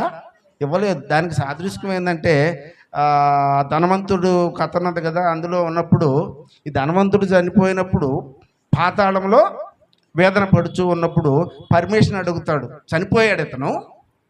చనిపోయిన తర్వాత ఏమడుగుతారు, పర్మిషన్ అడుగుతాడు. ఏమని? నాకు అయ్యా సహోదరుల వాళ్ళు ఉన్నారు, నేను పడుతున్నటువంటి వేదన నేను మా వాళ్ళు పడకుండా నువ్వు కనుక కొంచెం అవకాశం ఇస్తే నేను వెళ్ళి వాళ్ళకి చెప్పి వస్తానయ్యా అని చెప్పి అడుగుతాడు. లాజర్ని ఈయన నాలుగు తడపడానికి పంపించమంటాడు, కింద కాదు. లాజర్ని నాలుగు తడపడానికి నీళ్ళు తీసుకొని రాయా అని చెప్తాడు. అయితే నేను పోయి వాళ్ళకి చెప్పి వస్తాను విషయము. ఇట్ట కాదురా నాయన, మనం అనుసరిస్తున్నటువంటి మార్గం సక్రమైనది కాదు, మనం సక్రమైనటువంటి మార్గం ఇది కాదు, ఇదిగో ఇది అని చెప్పి నేను చెప్పి వస్తాను. వాళ్ళైనా రక్షించబడి ఈ వేదనకరమైనటువంటి జీవితాన్ని అనుభవించకుండా ఒక సక్రమమైనటువంటి మార్గంలో ఉండేటట్టుగా వాళ్ళు నేను చెప్పి వస్తానని అన్నప్పుడు ప్రభు పర్మిషన్ ఇచ్చాడా? ఇవ్వలేదు. అక్కడ బోధించడానికి చాలామంది సేవకులు ఉన్నారు, మోషే ఉన్నాడు, ప్రవక్తలు ఉన్నారు, ఇంకా అనేక మంది ఉన్నారు. ఆయన వాళ్ళు చెప్పే మాట కనుక వింటే రక్షించబడతారు, ఇక్కడ పరలోకంలో ఉంటారు, పరదేశంలో ఉంటారని చెప్పి దేవుని వాక్యం తెలియపరిచింది. కాబట్టి మనమందరం అనుకున్నట్టు దెయ్యాలు అనేది చనిపోయిన వారి ఆత్మ కాదు. ఎవరు వీళ్ళంటే ఈ సమూహం. ఇప్పుడు పైనుంచి కిందకి పడ్డారు కదా, ఆ సమూహం అపవాది యొక్క సమూహం. అయితే వీడు మనలో మనకి తగాదులు పెట్టేది ఎట్లా? దానికోసం ఏం చెప్తాడంటే, ఈ ఒక బలహీనమైనటువంటి వ్యక్తి ఆలో ప్రవేశించి, ఎవరో నువ్వంటే నేను పలానా వెంకాయమ్మని, నీ ఇంటి పక్కన ఉండేదాన్ని, నీ అంతు తేల్చుకోవడానికి వచ్చి నిన్ను తీసుకొని పోయింది, నేను బాగానని చెప్తాడు.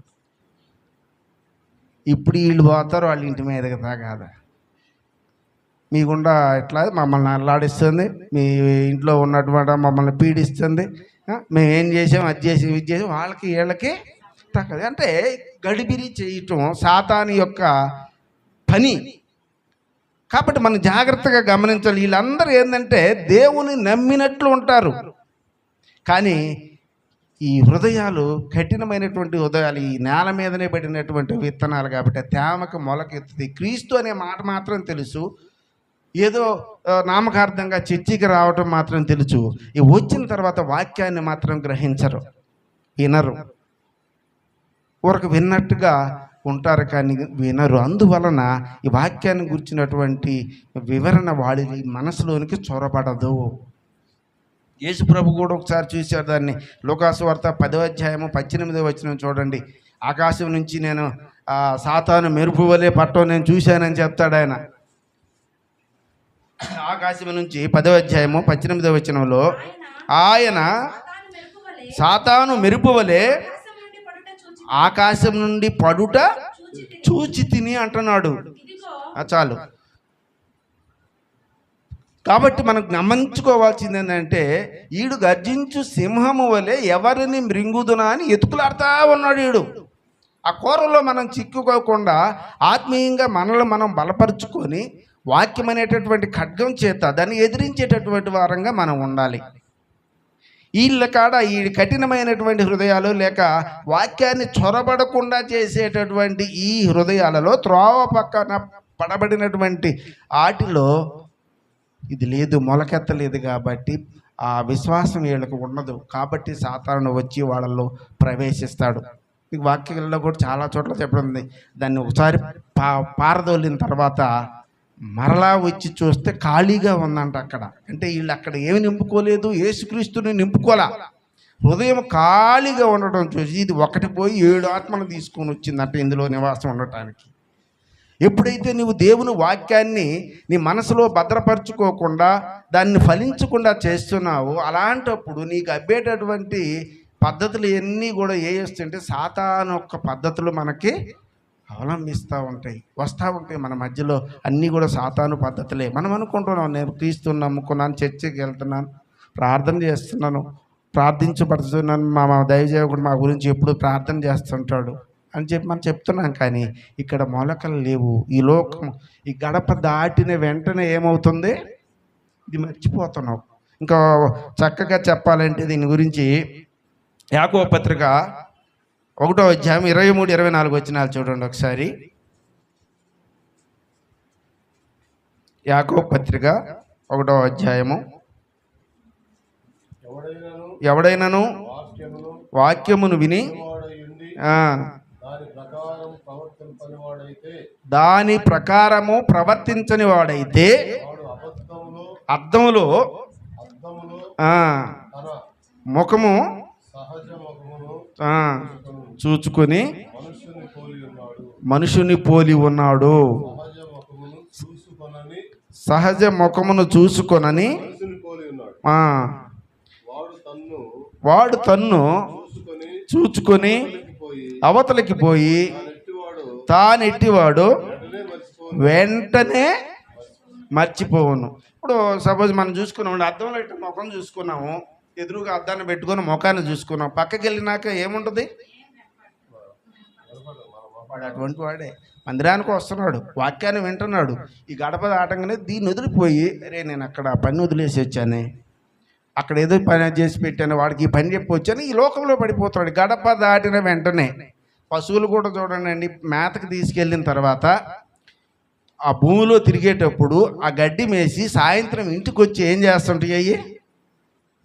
తిన్నటువంటి దాన్ని అంతటిని కూడా మరలా నోట్లోనికి తెచ్చుకొని నెమరేస్తూ ఉంటాయి, బాగా నమిలి మింగుతూ ఉంటుంది, మరలా మెత్తగా నమిలి మింగుతుంటుంది.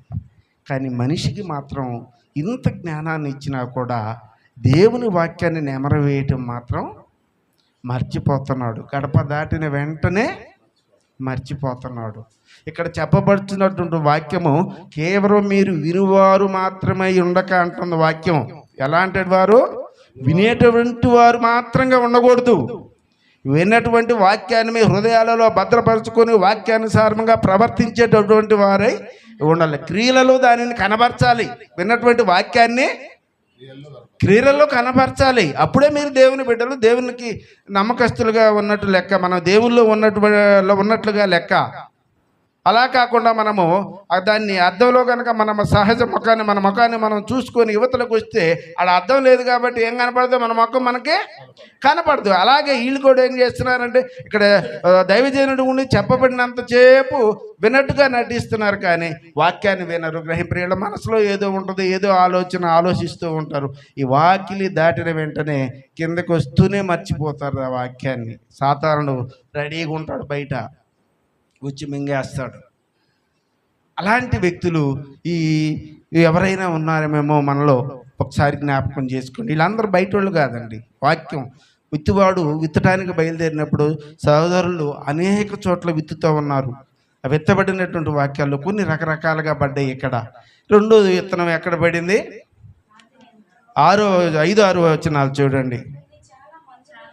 చాలా మన్ను లేని రాతి నేలను పడినో, అక్కడ మన్ను లోతుగా ఉండనందున మొలిచిన కానీ సూర్యుడు ఉదయించినప్పుడు అవి మాడి వేరు లేనందున వెండిపోయిన. వీళ్ళు మాత్రం వీళ్ళు ఒక తాగా వాక్యాన్ని వింటారు, గ్రహిస్తారు, కానీ పాటించరు. కారణం ఏంటంటే వీళ్ళు విత్తబడింది ఎక్కడంటే లోతుగా మన్ను లేనటువంటి చోట విత్తబడింది ఈ విత్తనం. రాతి నేల కాదు, నేల రాతిదే, కింద నేల రాతిదే, పైన కొంచెం మన్ను ఉంది. అసలు మన్ను లేకుండా లేదు. మన్ను లేకపోతే విత్తనం రాదు కదా. కొన్నాళ్ళ పాటు అంటే ఒక 2 అంగుళాలు 3 అంగుళాలు ఉంది రాతి మీద ఈ మన్ను. ఈ మన్ను మొలిసింది, వాక్యంలో వింటున్నాడు, వాక్యాన్ని గ్రహించాడు. కొద్దిపాటు కాలం ఈ లోకంలో ఉన్నటువంటి శ్రమలు, కష్టమైన బాధలైన వచ్చినప్పుడు వెంటనే ఏం చేస్తున్నారు వీళ్ళు? అభ్యంతరం. ఓహో, ఈ పక్కన ఒక అమ్మ చెప్తుంది, ఆయన చెప్తే విన్నావా? యేసుప్రభు గాడికి ఎందుకు పోయావరయ్యా నువ్వు? ఆయనకి ఆడికి పోతేనే కష్టాల దేవుడైనా ఆయనకి పేరు. మనలో ఎవరన్నా నమ్ముకున్నారంటారు, అయ్యా నువ్వెందుకు పోయావురా నాయన? నువ్వు నమ్ముకున్నావు చూడు, నీ బిడ్డకి ఇప్పుడు బాగులేదు. నువ్వేమో ఇంతకుముందు కమ్మంగా చక్కగా సంపాదించుకునేవాడివి, అబద్ధాలు చెప్పి ఏదో ఒకటి తాకట్టు మాటలు చెప్పి సంపాదించుకొని ఇంటికి తెచ్చుకునేవాడు, అది బాగొట్టుకుంటువి. ఎందుకు నమ్ముకున్నావు? ఈ పక్కన ఉన్న అమ్మలు అక్కలు కొంతమంది వచ్చి చెప్పగానే ఈ ఏం చేస్తాడు? ఇది నిజమే కదా, ఇంతకుముందు నా జీవితం చాలా బాగుంది కదా, చక్కగా అబద్ధాలు ఆడుకుంటా, నోటికి వచ్చిన అబద్ధాలు అని చెప్తే ఫ్రెండ్తో చక్కర్లు కొడుతూ తిరుగుతూ ఉన్నాను. ఈ చర్చికి పోదంటే కొంతకాలం వచ్చాడు. ఈ వేరు మన్ను ఒక 2 అంగుళాలు 3 అంగుళాలు ఈ రాతి నేల మీద మన్ను ఉంది కాబట్టి ఈ మన్ను అంతవరకు ఈ మొక్క మొలిచింది, అంతవరకు దేవుళ్ళు నిలబడ్డాడు. ఎప్పుడైతే కింద రాతి నేల ఈ కఠినమైనటువంటి హృదయము గట్టిది తగిలిందో, ఈ శ్రమలు కష్టాలు రాగానే, లోక సంబంధమైన కష్టాలు రాగానే ఏం చేశాడు? ఆగిపోయి మరలా లోకస్తుల్లో కలిసిపోయేటటువంటి వారు కొన్నాళ్ళ పాటు మన ప్రభువుని వెంబడిస్తారు, కానీ తర్వాత వీళ్ళు వదిలేస్తారు దేవుణ్ణి. చాలామంది చూస్తూ ఉంటాం. కొంతమంది ఇక్కడైతే ఉన్నో లేదు కానీ పల్లెటూళ్ళలో అయితే దేవుని నమ్మినట్లుగా ఉంటారు. కొన్నాళ్ళ పాటు అన్నిట్లో సక్రంగా పాలు పంచులు పొందుకుంటారు. ఏదైనా ఇందాక చెప్పాడు కదా, వాక్యంలో చెప్పండి 13వ వచనంలో చెప్పినట్టుగా శ్రమైనా కష్టమైనా కలగంగానే, అంటే ఏదైనా అనారోగ్య సమస్య ఏదైనా వచ్చింటే ఎమ్మటే ఆ పక్కన ఉన్నటువంటి లోకస్తులతో కలిసిపోయి వాళ్ళు చెప్పేటటువంటి తంత్ర మంత్రాలు. ఉదాహరణకి మాకైతే పక్కన ఒక చిన్న పల్లెటూరు ఉంది, తుమాడని. ఏ బాగు లేకపోయినా ఆడకు పోతాడు. దేనికి? ఆడొకటి చీటాకాని కడతాడు. మంత్రం ఇచ్చి ఆ గడితే మాట్లాడకూడదు అంటే వచ్చేటప్పుడు పవర్ పోద్ది దీనికి, అది గడుచుకుంటారు. వీళ్ళు దేవుని బిడ్డలు ఎలా అవుతారు? ఈ అంటే వేరు లేనటువంటి విత్తనాలు. వీటికి ఫలింపు లేదు, ఎదుగుదల రాదు. ఎందుకంటే కింద రాతి, కఠినమైనటువంటి హృదయము, రాతి నేల. ఆ నేలలో విత్తనాలు జొరపడవు. కొంచెం వేడి తగలంగానే, శ్రమలు తగలంగానే, కష్టాలు తగలంగానే, బాధలు రాగానే దేవుణ్ణి విడిచిపెట్టి వెళ్ళేటటువంటి వారు వీరు. అటువంటి వారు కొంతమంది. ఇంకొకటి 3వ వాళ్ళు ఎవరు? ముళ్ళ పొదలలో పడ్డారు, ఎదిగి అణచివేసెను. సాధారణంగా రైతులు ఎవరైనా సరే ముళ్ళ పొదల్లో విత్తనాలు వేస్తారా? వేయరు. కానీ దేవుని బిడ్డలు వేస్తారు. మార్కు సువార్త 16వ అధ్యాయము 15వ వచనంలో చూడండి. 16-15. మరియు మీరు సర్వలోకమునకు వెళ్ళి సర్వ సృష్టికి ఏం చేయాలంట? ఇక్కడ మంచి వాళ్ళకే చెప్పాలన్న సువార్త. చాలామంది దైవజనులు ఏం చేస్తారంటే పాపం వీళ్ళు సొంతంగా వలవేసి చేపలను పట్టుకోవటం రాదు. పట్టబడినటువంటి చేపలు ఎక్కడ ఉంటాయా అని ఎతుకులాడుతుంటారు. అంటే అర్థమైందా? ఎవరైతే చర్చిలో వేరే సంఘానికి వెళ్ళి అక్కడ బలపడుతూ ఉంటారో అట్టి వారి మీద వల వేస్తుంటారు. ఏం చేపలు అయ్యే? పట్టబడినటువంటి చేపలు. వాటిని వీళ్ళకి పట్టుకోవటం రాదు. స్వతహాగా వీళ్ళు వల విసరటం రాదు. వీళ్ళకి చేపలు పట్టుకోవటం రాదు. పట్టబడినటువంటి చేపలను వాటి మీదే వేస్తుంటారు వల.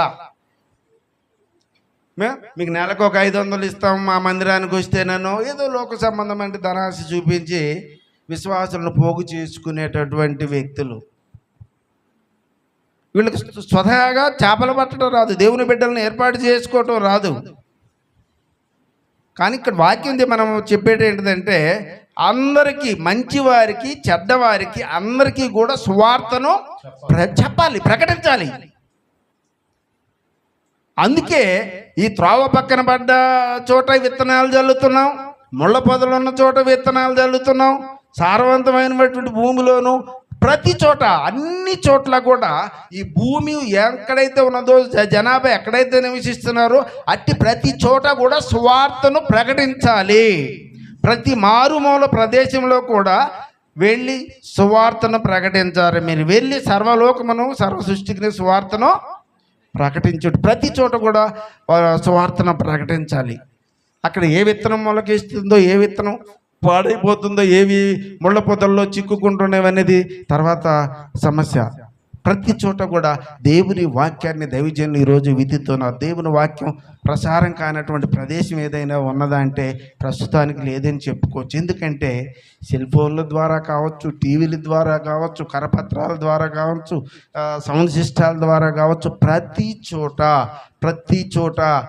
చోట కూడా స్వార్థికులు అనేక మంది, విత్తువారు అనేక మంది విత్తనాలు తీసుకుని వెదజల్లుతూనే ఉన్నారు. అయితే ఆ విత్తబడేటటువంటి వాక్యాలు ఇప్పుడు మనం చెప్పుకున్నటువంటి విధంగా కొన్ని త్రోవ పక్కన పడుతున్నాయి, కొన్ని రాతి నేల మీద పడుతున్నాయి, కొన్ని ముళ్ళ పొదల్లో పడుతున్నాయి, కొన్ని సారవంతమైనటువంటి భూమిలో పడుతున్నాయి. ఇప్పుడు మనం చూసుకున్నట్టయితే 2 రకాల విత్తనాలు చూసాము. అవి ఫలింపు లేనటువంటి విత్తనాలు, ఎదుగుదల లేనటువంటి, విశ్వాసంలో దిగజారిపోయినటువంటి విత్తనాలు అవి. మూడోది లౌకిక సంబంధమైనటువంటి విత్తనం, అంటే ఈ లోక సంబంధమైనటువంటి ఐకిక విచారమైనటువంటి బాంధవ్యాలలో చిక్కుబడిపోయినటువంటి విత్తనం. ఇది ఇందులో నుంచి రాలేదు. నా కుటుంబము, నా వ్యాపారము, నేను నేను నేను అనేటటువంటి దాంట్లో ఆ అహంకారంతో జీవిస్తున్నటువంటి విత్తనాలు. వీళ్ళకి ఏం కావాలంటే దేవునికి ఆరాధన కంటే కూడా ముఖ్యము, ఆదివారం కంటే కూడా ముఖ్యము వ్యాపారం.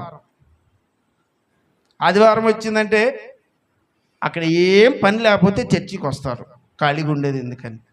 ఏదన్నా పని వచ్చిందంటే నువ్వు వెళ్ళు చర్చికి, నేను కొద్దిగా పని ఉందో నేను చూసుకొని వస్తానని భార్యను తీసుకొచ్చి అక్కడ వదిలిపెట్టేసి వీళ్ళ పాటికి వెళ్ళిపోతారు. పురుషులు కానీ స్త్రీలు కానీ ఎవరైనా కానీ ఇద్దరికి వర్తిస్తుంది. పని లేకపోతే మందిరానికి వస్తారు, వాక్యాన్ని వింటారు. లేక ఈ లోక సంబంధమైనటువంటి వ్యాపారాలలో చిక్కుపడిపోయినా, కుటుంబ సమస్యల్లో చిక్కుపడిపోయినా, ఇంకా వేరే ఏదైనా కూడా వీటికి ముళ్ళ పొదలు అల్లుకుపోయిన విత్తనానికంటే ఏది ఎక్కువ మొలిసినాయేడా? వ్యాపారము, ధనము, ఐకిక విచారం. ఈ లోక సంబంధమైనటువంటి ప్రతిదీ కూడా, ఒకటని లేదు అన్నీ. ధన వ్యామోహం ఎక్కువ. ఇది ధన వ్యామోహం అంటే సమస్త కీడులకు మూలం. అది లేకుండా ఏ పని జరగదు. ప్రతిదానికి దానితో లింకు పడి ఉంటుంది. ధనం లేకుండా ఏదైనా ఉంటుందా అంటే ఏది లేదు. ప్రతిదానికి కూడా ధనం లింకు పడే ఉంటుంది.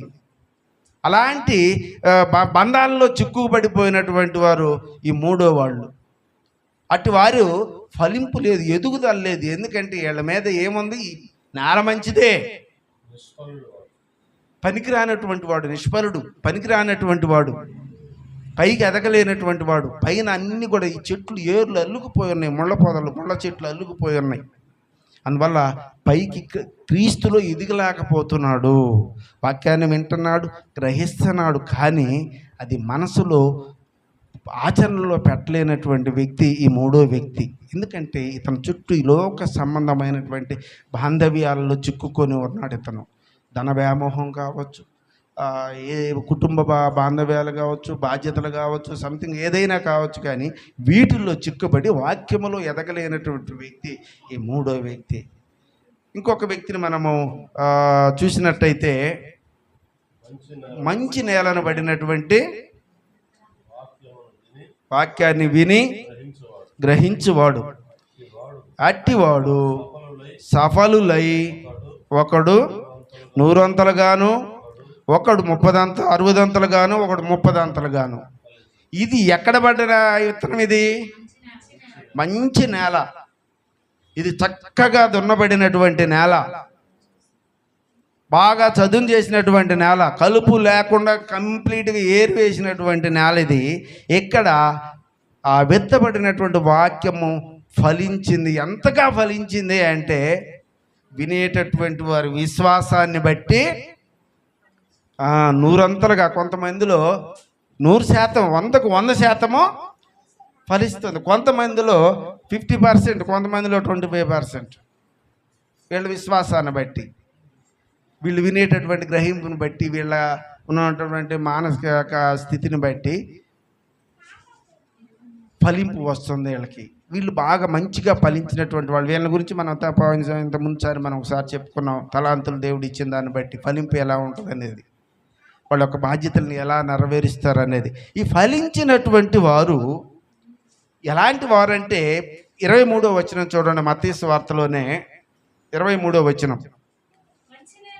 మంచి నేలను విత్తబడిన వాడు వాక్యము విని గ్రహించువాడు, అట్టివారు సఫలులై 100 ఒకడు 60 30 ఫలించను. చక్కగా వాక్యాన్ని వింటాడు, మందిరానికి సమయానికి వస్తాడు. ఇక్కడ చాలా మంది అనుకునేదంటే ఆరాధన అంటే ఏంటిది? ఎప్పుడు వస్తే సరిపోద్ది ఆరాధనకి? ఏ సమయంలో వస్తే ఆరాధనకి సరిపోద్ది? కొంతమంది పాటలు అయిపోయినాక పోదాంలే, వాక్యం చెప్పే సమయానికి పోదాం అనుకునేవాళ్ళు కొంతమంది. మరి కొంతమంది బల్లారాధన సమయానికి పోయి ఆ ద్రాక్షారసం నోట్లో పోసుకుంటే మన పాపాలన్నీ పోతాయి, ఆ ప్రభు శరీరం నవలేద్దాం, ఆ రక్తాన్ని తాగితే మన శరీరంలో ఉన్నటువంటి సకలమైనటువంటి రోగాలు పోతాయి, మనకి క్షేమం కలుగుద్ది, పరలోకంలో ఉంటాం అనుకొని వచ్చేవాళ్ళు కొంతమంది. మరి కొంతమంది అయితే ప్రార్థన అయిపోయాక కూడా వచ్చి పైగారు మేము రావటం లేట్ అయిందయ్యా, కొంచెం ద్రాక్షారసం ప్రభు శరీరం ఇస్తారని అడిగి తీసుకొని తాగేవాళ్ళు కొంతమంది. వీళ్ళు అయితే తాగటానికైతే తాగుతున్నారు కానీ నిష్ప్రయోజనం అది. తాగినా కూడా ఫలింపు వాళ్ళకి పని చేయదు. కారణం ఏంటంటే ఆరాధన అంటే స్టార్టింగ్ నుంచి, అంటే పాటలు పాడటం కూడా ఆరాధనలో ఒక భాగం. పాటలు పాడే దాంట్లో ఉండాలి, వాక్యం చదివే దాంట్లోనూ, ప్రార్థించే దాంట్లోనూ, తర్వాత బల్ల ఆరాధనలోను, కానుకల్లోనూ, ముగింపు ప్రార్థన వరకు ఎవరైతే ఆరాధనలో ఉంటారో అట్టివారే పరిపూర్ణంగా ఆరాధనలో పాలు పంచులు పొందుకున్నట్టు, అట్టివారికే సమృద్ధిగా దేవుని యొక్క దీవెనలో అంత ఇట్టివారు ఫలించిన వారు, సంపూర్ణంగా ఫలించినటువంటి విత్తనాలు ఇవి. వాక్యను గ్రహించి ఫలవంతంగా జీవించేటటువంటి జీవితాలు. ఇటువంటి వారి జీవితాల్లో ఎలా ఉంటాయంటే అది చెప్పటానికి కూడా వీలు కాదు, అది వర్ణించడానికి కూడా వీలు కాదు. అంత సంతోషంగా ఉంటారు వీళ్ళ ఈ కుటుంబాల్లో. ఎందుకంటే సమాధానం ఉంటుంది. వీళ్ళు సమాధానానికి అధిపతి మన యేసయ్య. అట్టి వారి కుటుంబాల్లో సమాధానంతో నిండిపోయి ఎవరిలో వీళ్ళతో భార్యాభర్తల్లో ఎవరైనా ఒకళ్ళు కోపంగా ఉన్నా కూడా వీళ్ళిద్దరూ దేవుని ఎరిగి ఫలవంతంగా జీవిస్తున్నటువంటి వారు కాబట్టి ఒకళ్ళు ఆ ఉన్నటువంటి సందర్భాన్ని బట్టి రెండో వ్యక్తి ఏం చేస్తాడు, ఒకరికి వెనక్కేస్తాడు, తగ్గింపు. అప్పుడు సమస్యలు వస్తాయా? రావు. ఎప్పుడైతే నువ్వెంత అనుకుంటామో అప్పుడే కుటుంబాల్లో ఇవన్నీ కూడా గొడవలు ఏర్పడతాయి. ఎప్పుడైతే మనల్ని మనము తగ్గించుకుంటామో తన్ను తాను తగ్గించుకునేవాడు హెచ్చిస్తారు. అలాంటి ఫలవంతమైనటువంటి జీవితాన్ని మనం ఇటువారు జీవిస్తుంటారు. దేవుడు కోరుకునేది కూడా ఇదే. యోహాను సువార్త 15వ అధ్యాయము 16వ వచనం చూడండి ఒకసారి. యోహాను సువార్త 15వ అధ్యాయము, మీరు నన్ను ఏర్పరచుకొనలేదు, మీరు నా పేరిట తండ్రిని ఏమడుగుదురో అది ఆయన మీకు అనుగ్రహించినట్లు మీరు వెళ్ళి ఫలించటకును మీ ఫలము నిలిచియుండుటకును నేను మిమ్మును ఏర్పరచుకొని నియమించిన. ఏంటంటే ఇక్కడ ఏం చెప్తున్నాడు దేవుడు? మీరు వెళ్ళి ఫలించాలని, మీరు దేవుల్లో నిలిచి ఉండాలని, మీరు దేవుణ్ణి ఏదడిగితే అది ఇవ్వడానికి యేసు ప్రభు వారు రెడీగా ఉన్నాడు. మీరు తండ్రిని ఏదడిగితే అది. మీరు ఎప్పుడు సగం ఆరాధనకు వచ్చినప్పుడా, ప్రార్థన అయిపోయినాక వచ్చినప్పుడా, లేకపోతే దేవుని వాక్యాన్ని సరిగా వినకుండా అయ్యా మా కుటుంబంలో సమస్యలు ఉన్నాయి, మా సమస్యలకు జవాబు రావటం లేదయ్యా, మేము చాలా కాలం నుంచి ప్రభు మందిరానికి వస్తున్నాం, దేవుడిని ఎరుగున్నాం, కానీ మా సమస్యలు మా నుంచి తొలగిపోవటం లేదు అని చెప్పి చాలామంది చెప్తుంటారు. బట్ కారణం ఏంటి? యెషయా గ్రంథంలో చెప్తున్నాడు, నీకు సహాయం చేయకుండా నా చేతులు మాత్రం కొరస కాలేదు, కానీ దాన్ని పొందుకొనడానికి నీకు నాకు మధ్య ఒక గోడ అడ్డుగా ఉందంట. పాపం అనే గోడ అడ్డుగా ఉంది, విశ్వాసం లేదు. అందువల్లే దేవుడు సహాయం చేయడానికి ఎప్పుడు కూడా చేయి చేసే ఉన్నాడండి. నిన్ను ఆయన ఎరిగి గుర్తుపెట్టుకొనే ఉన్నాడు, కానీ గోడ అవతల నువ్వు ఉన్నావు, గోడ యువతల దేవుడు ఉన్నాడు. ఈ గోడను పడగొట్టు, ఈ పాపము అనేటటువంటి గోడను పడగొడితే నీకు సమృద్ధిగా అన్నీ కూడా ఇవ్వటానికి దేవుడు సిద్ధంగా ఉన్నాడు. చాలామంది కుటుంబాల్లో దేవుడు ఆత్మఫలాన్ని ఇవ్వటానికి సిద్ధంగా ఉన్నాడు. గల్తీలు రాసిన పత్రికలో చెప్తున్నాడు, 5వ అధ్యాయం 22-23 వచనాల్లో స్పష్టంగా చెప్తున్నాడు. చూడండి, 5వ అధ్యాయం 22-23 వచనం. ఆత్మఫలం ఏమనగా ప్రేమ, సంతోషము, సమాధానము, దీర్ఘశాంతము, దయాళుత్వము, విశ్వాసము, సాత్వికము, ఆశానిగ్రహము, ఇట్టి వాటికి నియమమేమీ లేదు. ఇక్కడ ఇవన్నీ చెప్పబడినటువంటి అన్నీ కూడా ఒక్కోట అన్నీ కలిపి ఒకట. ఆత్మ ఫలములు అనలా దేవుడు అక్కడ వాక్యములో. ఆత్మ ఫలములు కాదు, ఫలము ఒకటే. ఇవన్నీ ఎవరైతే దేవుని నమ్మిస్తారో, ఎవరైతే దేవుల్లో ఫలిస్తారో అట్టి వారి ఫలింపు ఆత్మ ఫలము. అంటే ఈ మొత్తం కలిపితేనే ఒకటి ఫలం. అట్టి కుటుంబాల్లో ప్రేమ ఉంటుంది, సంతోషం ఉంటుంది, దీర్ఘశాంతం ఉంటుంది, దయాళుత్వం ఉంటుంది, మంచితనం, అన్ని A to Z సమస్త సంపూర్ణమైనటువంటి క్రైస్తవుడు ఎవడా అంటే ఆత్మఫలము కలిగినటువంటి వ్యక్తి. ఈ ఆత్మ ఫలములు కాదు, అది ఫలము ఒకటే. ఇవన్నీ కూడా కలిపితే ఒకటే పండు, అది ఆత్మఫలము. ఈ ఫలము ఉన్నటువంటి కుటుంబాలు ఎప్పుడు కూడా ఏ లోటు లేకుండా సమృద్ధికరంగా ఉంటాయి. ఇందుకే ఇలాంటి వారి కోసమే దేవుడు ఎదురు చూస్తున్నాడు. ఇలాంటి సారవంతమైనటువంటి భూమిలో పండినటువంటి ఫలాల కోసమే దేవుడు ఎదురు చూస్తూ ఉన్నాడు. అటు ఫలంగా మనం ప్రతి ఒక్కరూ కూడా చూడండి. కొలసీలకు రాసిన పత్రిక 1:6 ఒక మాట చెప్పబడింది, చెప్పి ముగిచ్చేద్దాం. కొలసీలకు రాసిన పత్రిక, ఈ శుభవార్త సర్వలోకములో ఫలించుచు వ్యాపించుచు ఇట్లా మీ దేవుని కృపను గూర్చి ఇని సత్యముగా గ్రహించిన మీలో ఫలించుచు. ఎప్పటి నుంచి ఫలిస్తుందంట ఈ ఫలింపు? మీరు దేవునిలో వాక్యాన్ని విని గ్రహించి దేవుని కృపను నిజంగా గ్రహించిన నాటి నుంచి. ఎప్పటి నుంచి వస్తుంది ఫలింపు నీకు? గ్రహించి వాక్యాన్ని విని గ్రహించాలి. నాటి నుంచి కూడా ఈ ఫలింపు నీ కుటుంబంలో మొదలుంటుంది. ఫలించటం మొదలు పెట్టుద్ది. నీ భార్య, భర్త, పిల్లలు అందరూ కూడా ఎప్పుడైతే కూర్చొని కుటుంబ ప్రార్థన చేస్తూ వాక్యాన్ని ధ్యానిస్తూ ఉంటారో సాతాన్ని తరిమేస్తూ ఉంటారని గుర్తుపెట్టుకోండి. కుటుంబ ప్రార్థన ఎప్పుడైతే జరుగుతుందో అట్టి చోట సాతానుడు నిలువలేడు, వాడికి గ్యాప్ లేదు. ఇక్కడ వెళ్ళి ఈ అపవాది తీసుకెళ్ళి ఇంకొక 7 దెయ్యాలని ఎలా తీసుకొచ్చింది, ఇక్కడికి వచ్చి చూస్తే హృదయం అంతా ఖాళీగా ఉంది. నీలో ఉన్నటువంటి సమస్తమైనటువంటి రోగాలను దేవుని దగ్గరికి వచ్చినప్పుడు, వాళ్ళు బాధపడుతూ దేవుని దగ్గరికి వచ్చినప్పుడు వాళ్ళు ఉన్నటువంటి సమస్త విధములని అన్నీ కూడా బాగు చేసి శుద్ధినిగా చేశాడు దేవుడు. కానీ ఇక్కడ ఇతను ఏం చేశాడు? అందులో దేవుని నింపుకోవటం మర్చిపోయాడు. అలాంటప్పుడు ఈ వెళ్ళిపోయినటువంటి దురాత్మ మరలా వచ్చి తిరిగి చూడగా ఆ ప్రదేశం అంతా ఖాళీగా కనపడింది. ఎప్పుడైతే నీ జీవితాలలో దేవుని యొక్క వాక్కును విని గ్రహించి పాటించకుండా క్రియలలో దాన్ని అమలుపరచకుండా ఉంటావో సాతానుడు నీకు మరలా ఎంటర్ అవుతున్నాడని జ్ఞాపకం పెట్టుకోండి. మన కుటుంబాల శోధనలు, సమాధానాలు లేకుండా చేస్తాడు వాడు, సంతోషం లేకుండా చేస్తాడు. నీ కుటుంబాన్ని చిందరవందర చేస్తుంటారు. చాలామంది క్రైస్తవులకు ఉన్నటువంటి చిన్న జబ్బు ఏంటంటే విన్నట్టుగా ఉంటారండి, క్రైస్తవులుగానే ఉంటారు పాపం. వీళ్ళు ఏది కూడా ఈ లోకస్తులని కంటే తక్కువ కాదని నిరూపించుకుంటారు, పాటించరు. చిన్న చిన్న విషయాల కారణమే గొడవలు పెట్టుకునేటటువంటి భార్యాభర్తలు. మరి ఇలా జీవిస్తూ ఉన్నట్టయితే వీళ్ళలో ఫలింపు ఎక్కడ ఉంటుంది? ఏ విషయాన్ని కూడా దేవుని నుంచి సమాధానాన్ని పొందుకోలేరు. ప్రార్థన చేసేటప్పుడు ప్రభు ప్రతిదీ కూడా నాయనా నీ చిత్త ప్రకారం జరిగించి, నాయనా నీ చిత్త ప్రకారం చేయమంటారు. కానీ వీళ్ళు కోరుకునేది మాత్రం అల్లదే కావాలి. ఇక్కడ దేవుని చిత్తం ఎక్కడ ఉంది? ప్రతిదీ కూడా నీ చిత్త ప్రకారం జరిగించి నా కుటుంబంలో ప్రతిదీ, నా బిడ్డకు మంచి చదువు కావాలి, అది డాక్టరే కావాలంటాడు.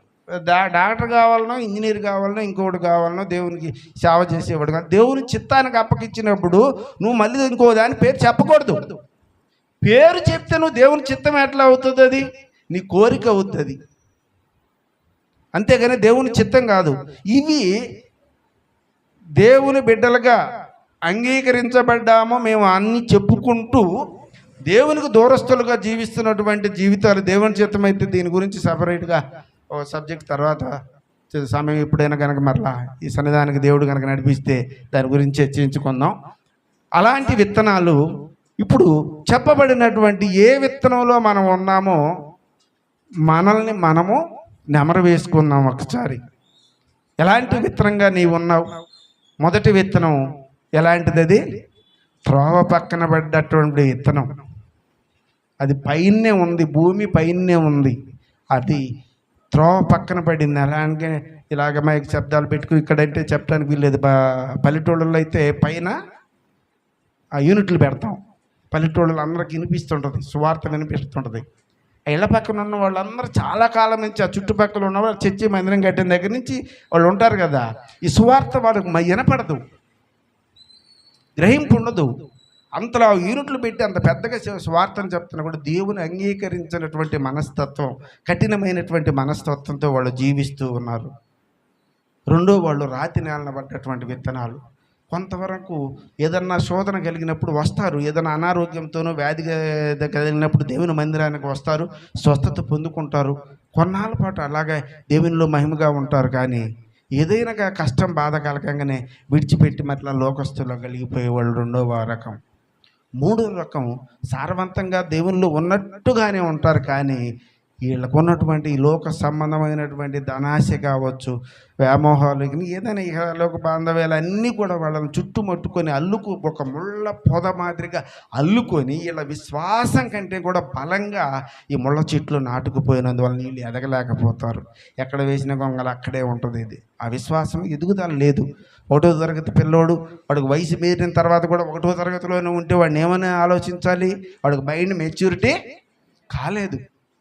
అలాగే నువ్వు ఆ మందిరానికి ఆరంభ దినాల్లో వచ్చినప్పటి నుంచి నీకు దినాలు గడిచిన కొద్దీ కూడా అనేక సంవత్సరాలు గడిచినా కూడా వాక్యంలో వెదగలేకపోతున్నట్లయితే నీలో ఫలింపు లేదు, ఎదుగుదల లేదు. బట్ ఏమవుతుందిరా అంటే ఈ ముళ్ళ పొదల్లో చిక్కుకొని బయటపడలేకుండా ఉన్నటువంటి వ్యక్తి. లేక 4వ వ్యక్తిని మనం చూస్తే అంగీకరించినటువంటి వ్యక్తి, దేవుని వాక్యాన్ని సమృద్ధిగా అంగీకరించి ఆ దీవెనలు పొందుకొంచు ఆత్మఫలాలను భుజిస్తున్నటువంటి వారు. వీళ్ళు దేవునిలో వీళ్ళకి ఏ కొద్దువ లేదు, ఆస్తి ఉండకపోవచ్చు. ఇక్కడ అన్నీ కుదురు. చాలామంది దైవజనులు చెప్పేది ఏంటంటే మా దగ్గరికి రండి, మాకు చందాలు కనుక ఇస్తే మీకు ఉన్నవి మొత్తం పోతాయి. ఏంటి బాధలు, డబ్బులుగా అనుకున్నారు. మళ్ళీ వాళ్ళు చెప్పేది ఏంటి? మాకు చందా ఇస్తే, మాకు 10,000 కానుక కనుక ఇస్తే మీ కుటుంబంలో ఉన్న బాధలు పోతాయి, మంచి ఉద్యోగం వచ్చింది, ఘనమైనటువంటి ఉద్యోగం, ఒక కానుక ఇచ్చి మా ఆ కార్యక్రమాన్ని స్పాన్సర్ చేయండి అని చెప్తున్నారు కొంతమంది. నిజమా? అది డబ్బులు ఇచ్చి కొనుక్కుంటామంటే ఇస్తే ఇస్తాడా దేవుడు?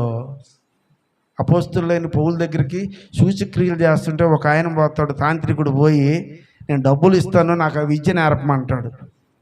అది విద్య కాదండి. అది చాలామంది కొంతమంది టీవీల్లో మనం చూసినట్లయితే స్కానర్ పెడుతున్నారు, డబ్బులు మాకు స్పాన్సర్ చేయండి అని. మనకు చిన్నదనంలో పల్లెటూళ్ళలో చూస్తే ఒకడు కర్చీఫ్ వేసి సర్కస్ చేస్తుండేవాడు పిల్లోడు, గుర్తుందండి? సర్కస్ చేస్తుంటారు. ఆ సర్కస్ చేస్తే ఒక గుడ్డ బరుస్తారు కింద. దేనికి బరుస్తాడు ఆ గుడ్డ? అడుక్కుంటున్నాడు పాపం.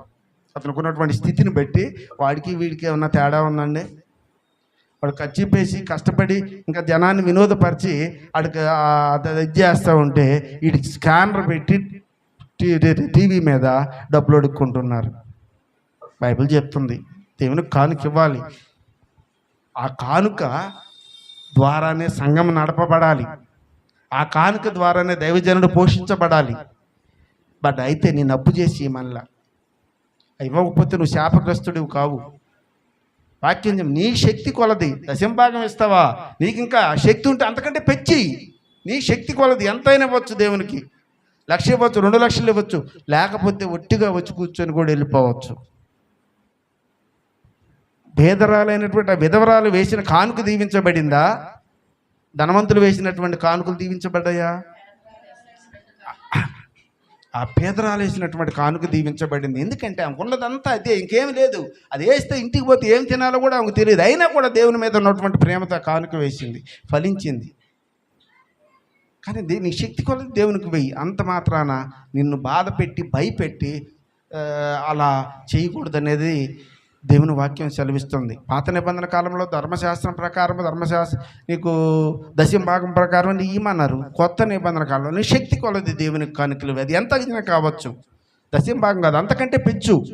ఒకవేళ నువ్వు లేక కష్టాల్లో బాధల్లో ఉన్నావు అనుకో, సమస్యల్లో ఉండి హాస్పిటల్లో కట్టుకోలేనటువంటి పరిస్థితుల్లో ఉంటే అప్పుడు కూడా దేవుడు ఇవ్వమని అడగలేదు.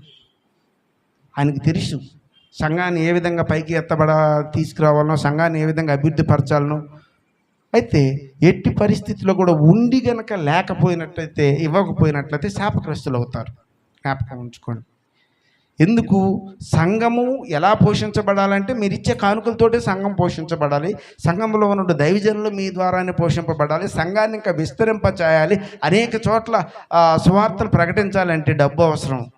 అది మీ ద్వారానే ఇక్కడ కలగాలి. అలాగని భయపెట్టి ఈరోజు ఉన్నటువంటి అనేక మందిని చూస్తే చాలా ఇదిగా ఆ కర్చీప్లో రోడ్డు మీద గుడ్డేసి అడుక్కునే వాళ్ళకి, ఈ స్కానర్ పెట్టి డబ్బులు అడుక్కునే వాళ్ళకి ఏం తేడా కదా. ఒక్కోసారి విచిత్రం అనిపిస్తుంది. అది ఏంటిది?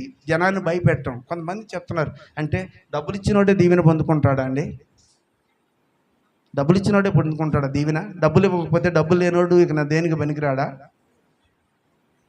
ఇలాంటి సువార్త చెప్పేటటువంటి అసత్య బోధనలను నమ్మకండి. సత్య సువార్తను మీరు వెతికి, అది ఎక్కడ దొరుకుద్ది? సత్య సువార్త అంటే బైబిల్లో ఉంది. బైబిల్ చదవటం అలవాటు చేసుకోండి. ఈ రోజుల్లో అనేక రకాలుగా ఉన్నది బైబిల్ చదివేటటువంటి అవకాశాలు. ఆడియో బైబిల్ కూడా వచ్చినాయి. నీకు చదువు లేకపోతే చక్కగా పిల్లల చేత ఆడియో బైబిల్ పెట్టుకొని చదకా వింటా గ్రహింపుని పొందుకు పని చేసుకుంటా కూడా నువ్వు బైబిల్ వినేటటువంటి సదుపాయాలు ఈ రోజుల్లో ఉన్నాయి. కాబట్టి బైబిల్ చదువుతూ ఉంటే ప్రతి దినము బంధులో ఉన్నట్టు ప్రతి అంశం నీకు తెలియపరచబడుతుంటుంది. కాబట్టి వాక్యాన్ని వినండి, సత్యాన్ని గ్రహించి బైబిల్ని ఫాలో అవ్వండి. మనుషులను వద్దు. ఈ రోజుల్లో ప్రతి ఒక్కరు కూడా నువ్వు ఎవరు పోయండి, నేను పలాని ఫిలిప్ గారి తాలూకానో, పలాని వాళ్ళ తాలూకానో, వీళ్ళ తాలూకా అని చెప్తాను. వాళ్ళ తాలూకా వీళ్ళ క్రీస్తు తాలూకా.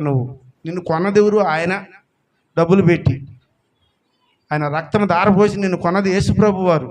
విలువ పెట్టి కొనబడినటువంటి నీవు ఇంకొకరుగా చెప్పుకోవడానికి వీలు లేదు. నువ్వు ప్రభువాడు బ్రతికినా చనిపోయినా కూడా ఎవరి మనిషి అయి ఉండాలి? నువ్వు క్రీస్తు మనిషిపై ఉండాలి అనేది జ్ఞాపకం పెట్టుకోండి. కాబట్టి ఎలాంటి విత్తనంగా మనం ఉన్నామో ఇప్పుడు ఒకసారి మనల్ని మనం నెమరు వేసుకుందాం. ప్రతి ఒక్కరు కూడా జ్ఞాపకం పెట్టుకోండి, ఎలాంటి విత్తనం నువ్వు.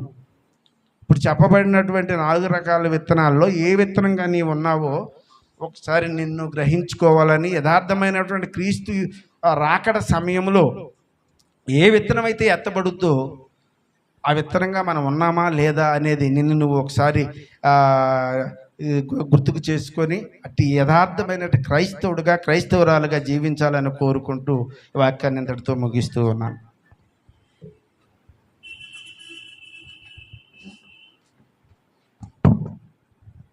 ప్రార్థన చేసుకుందాం.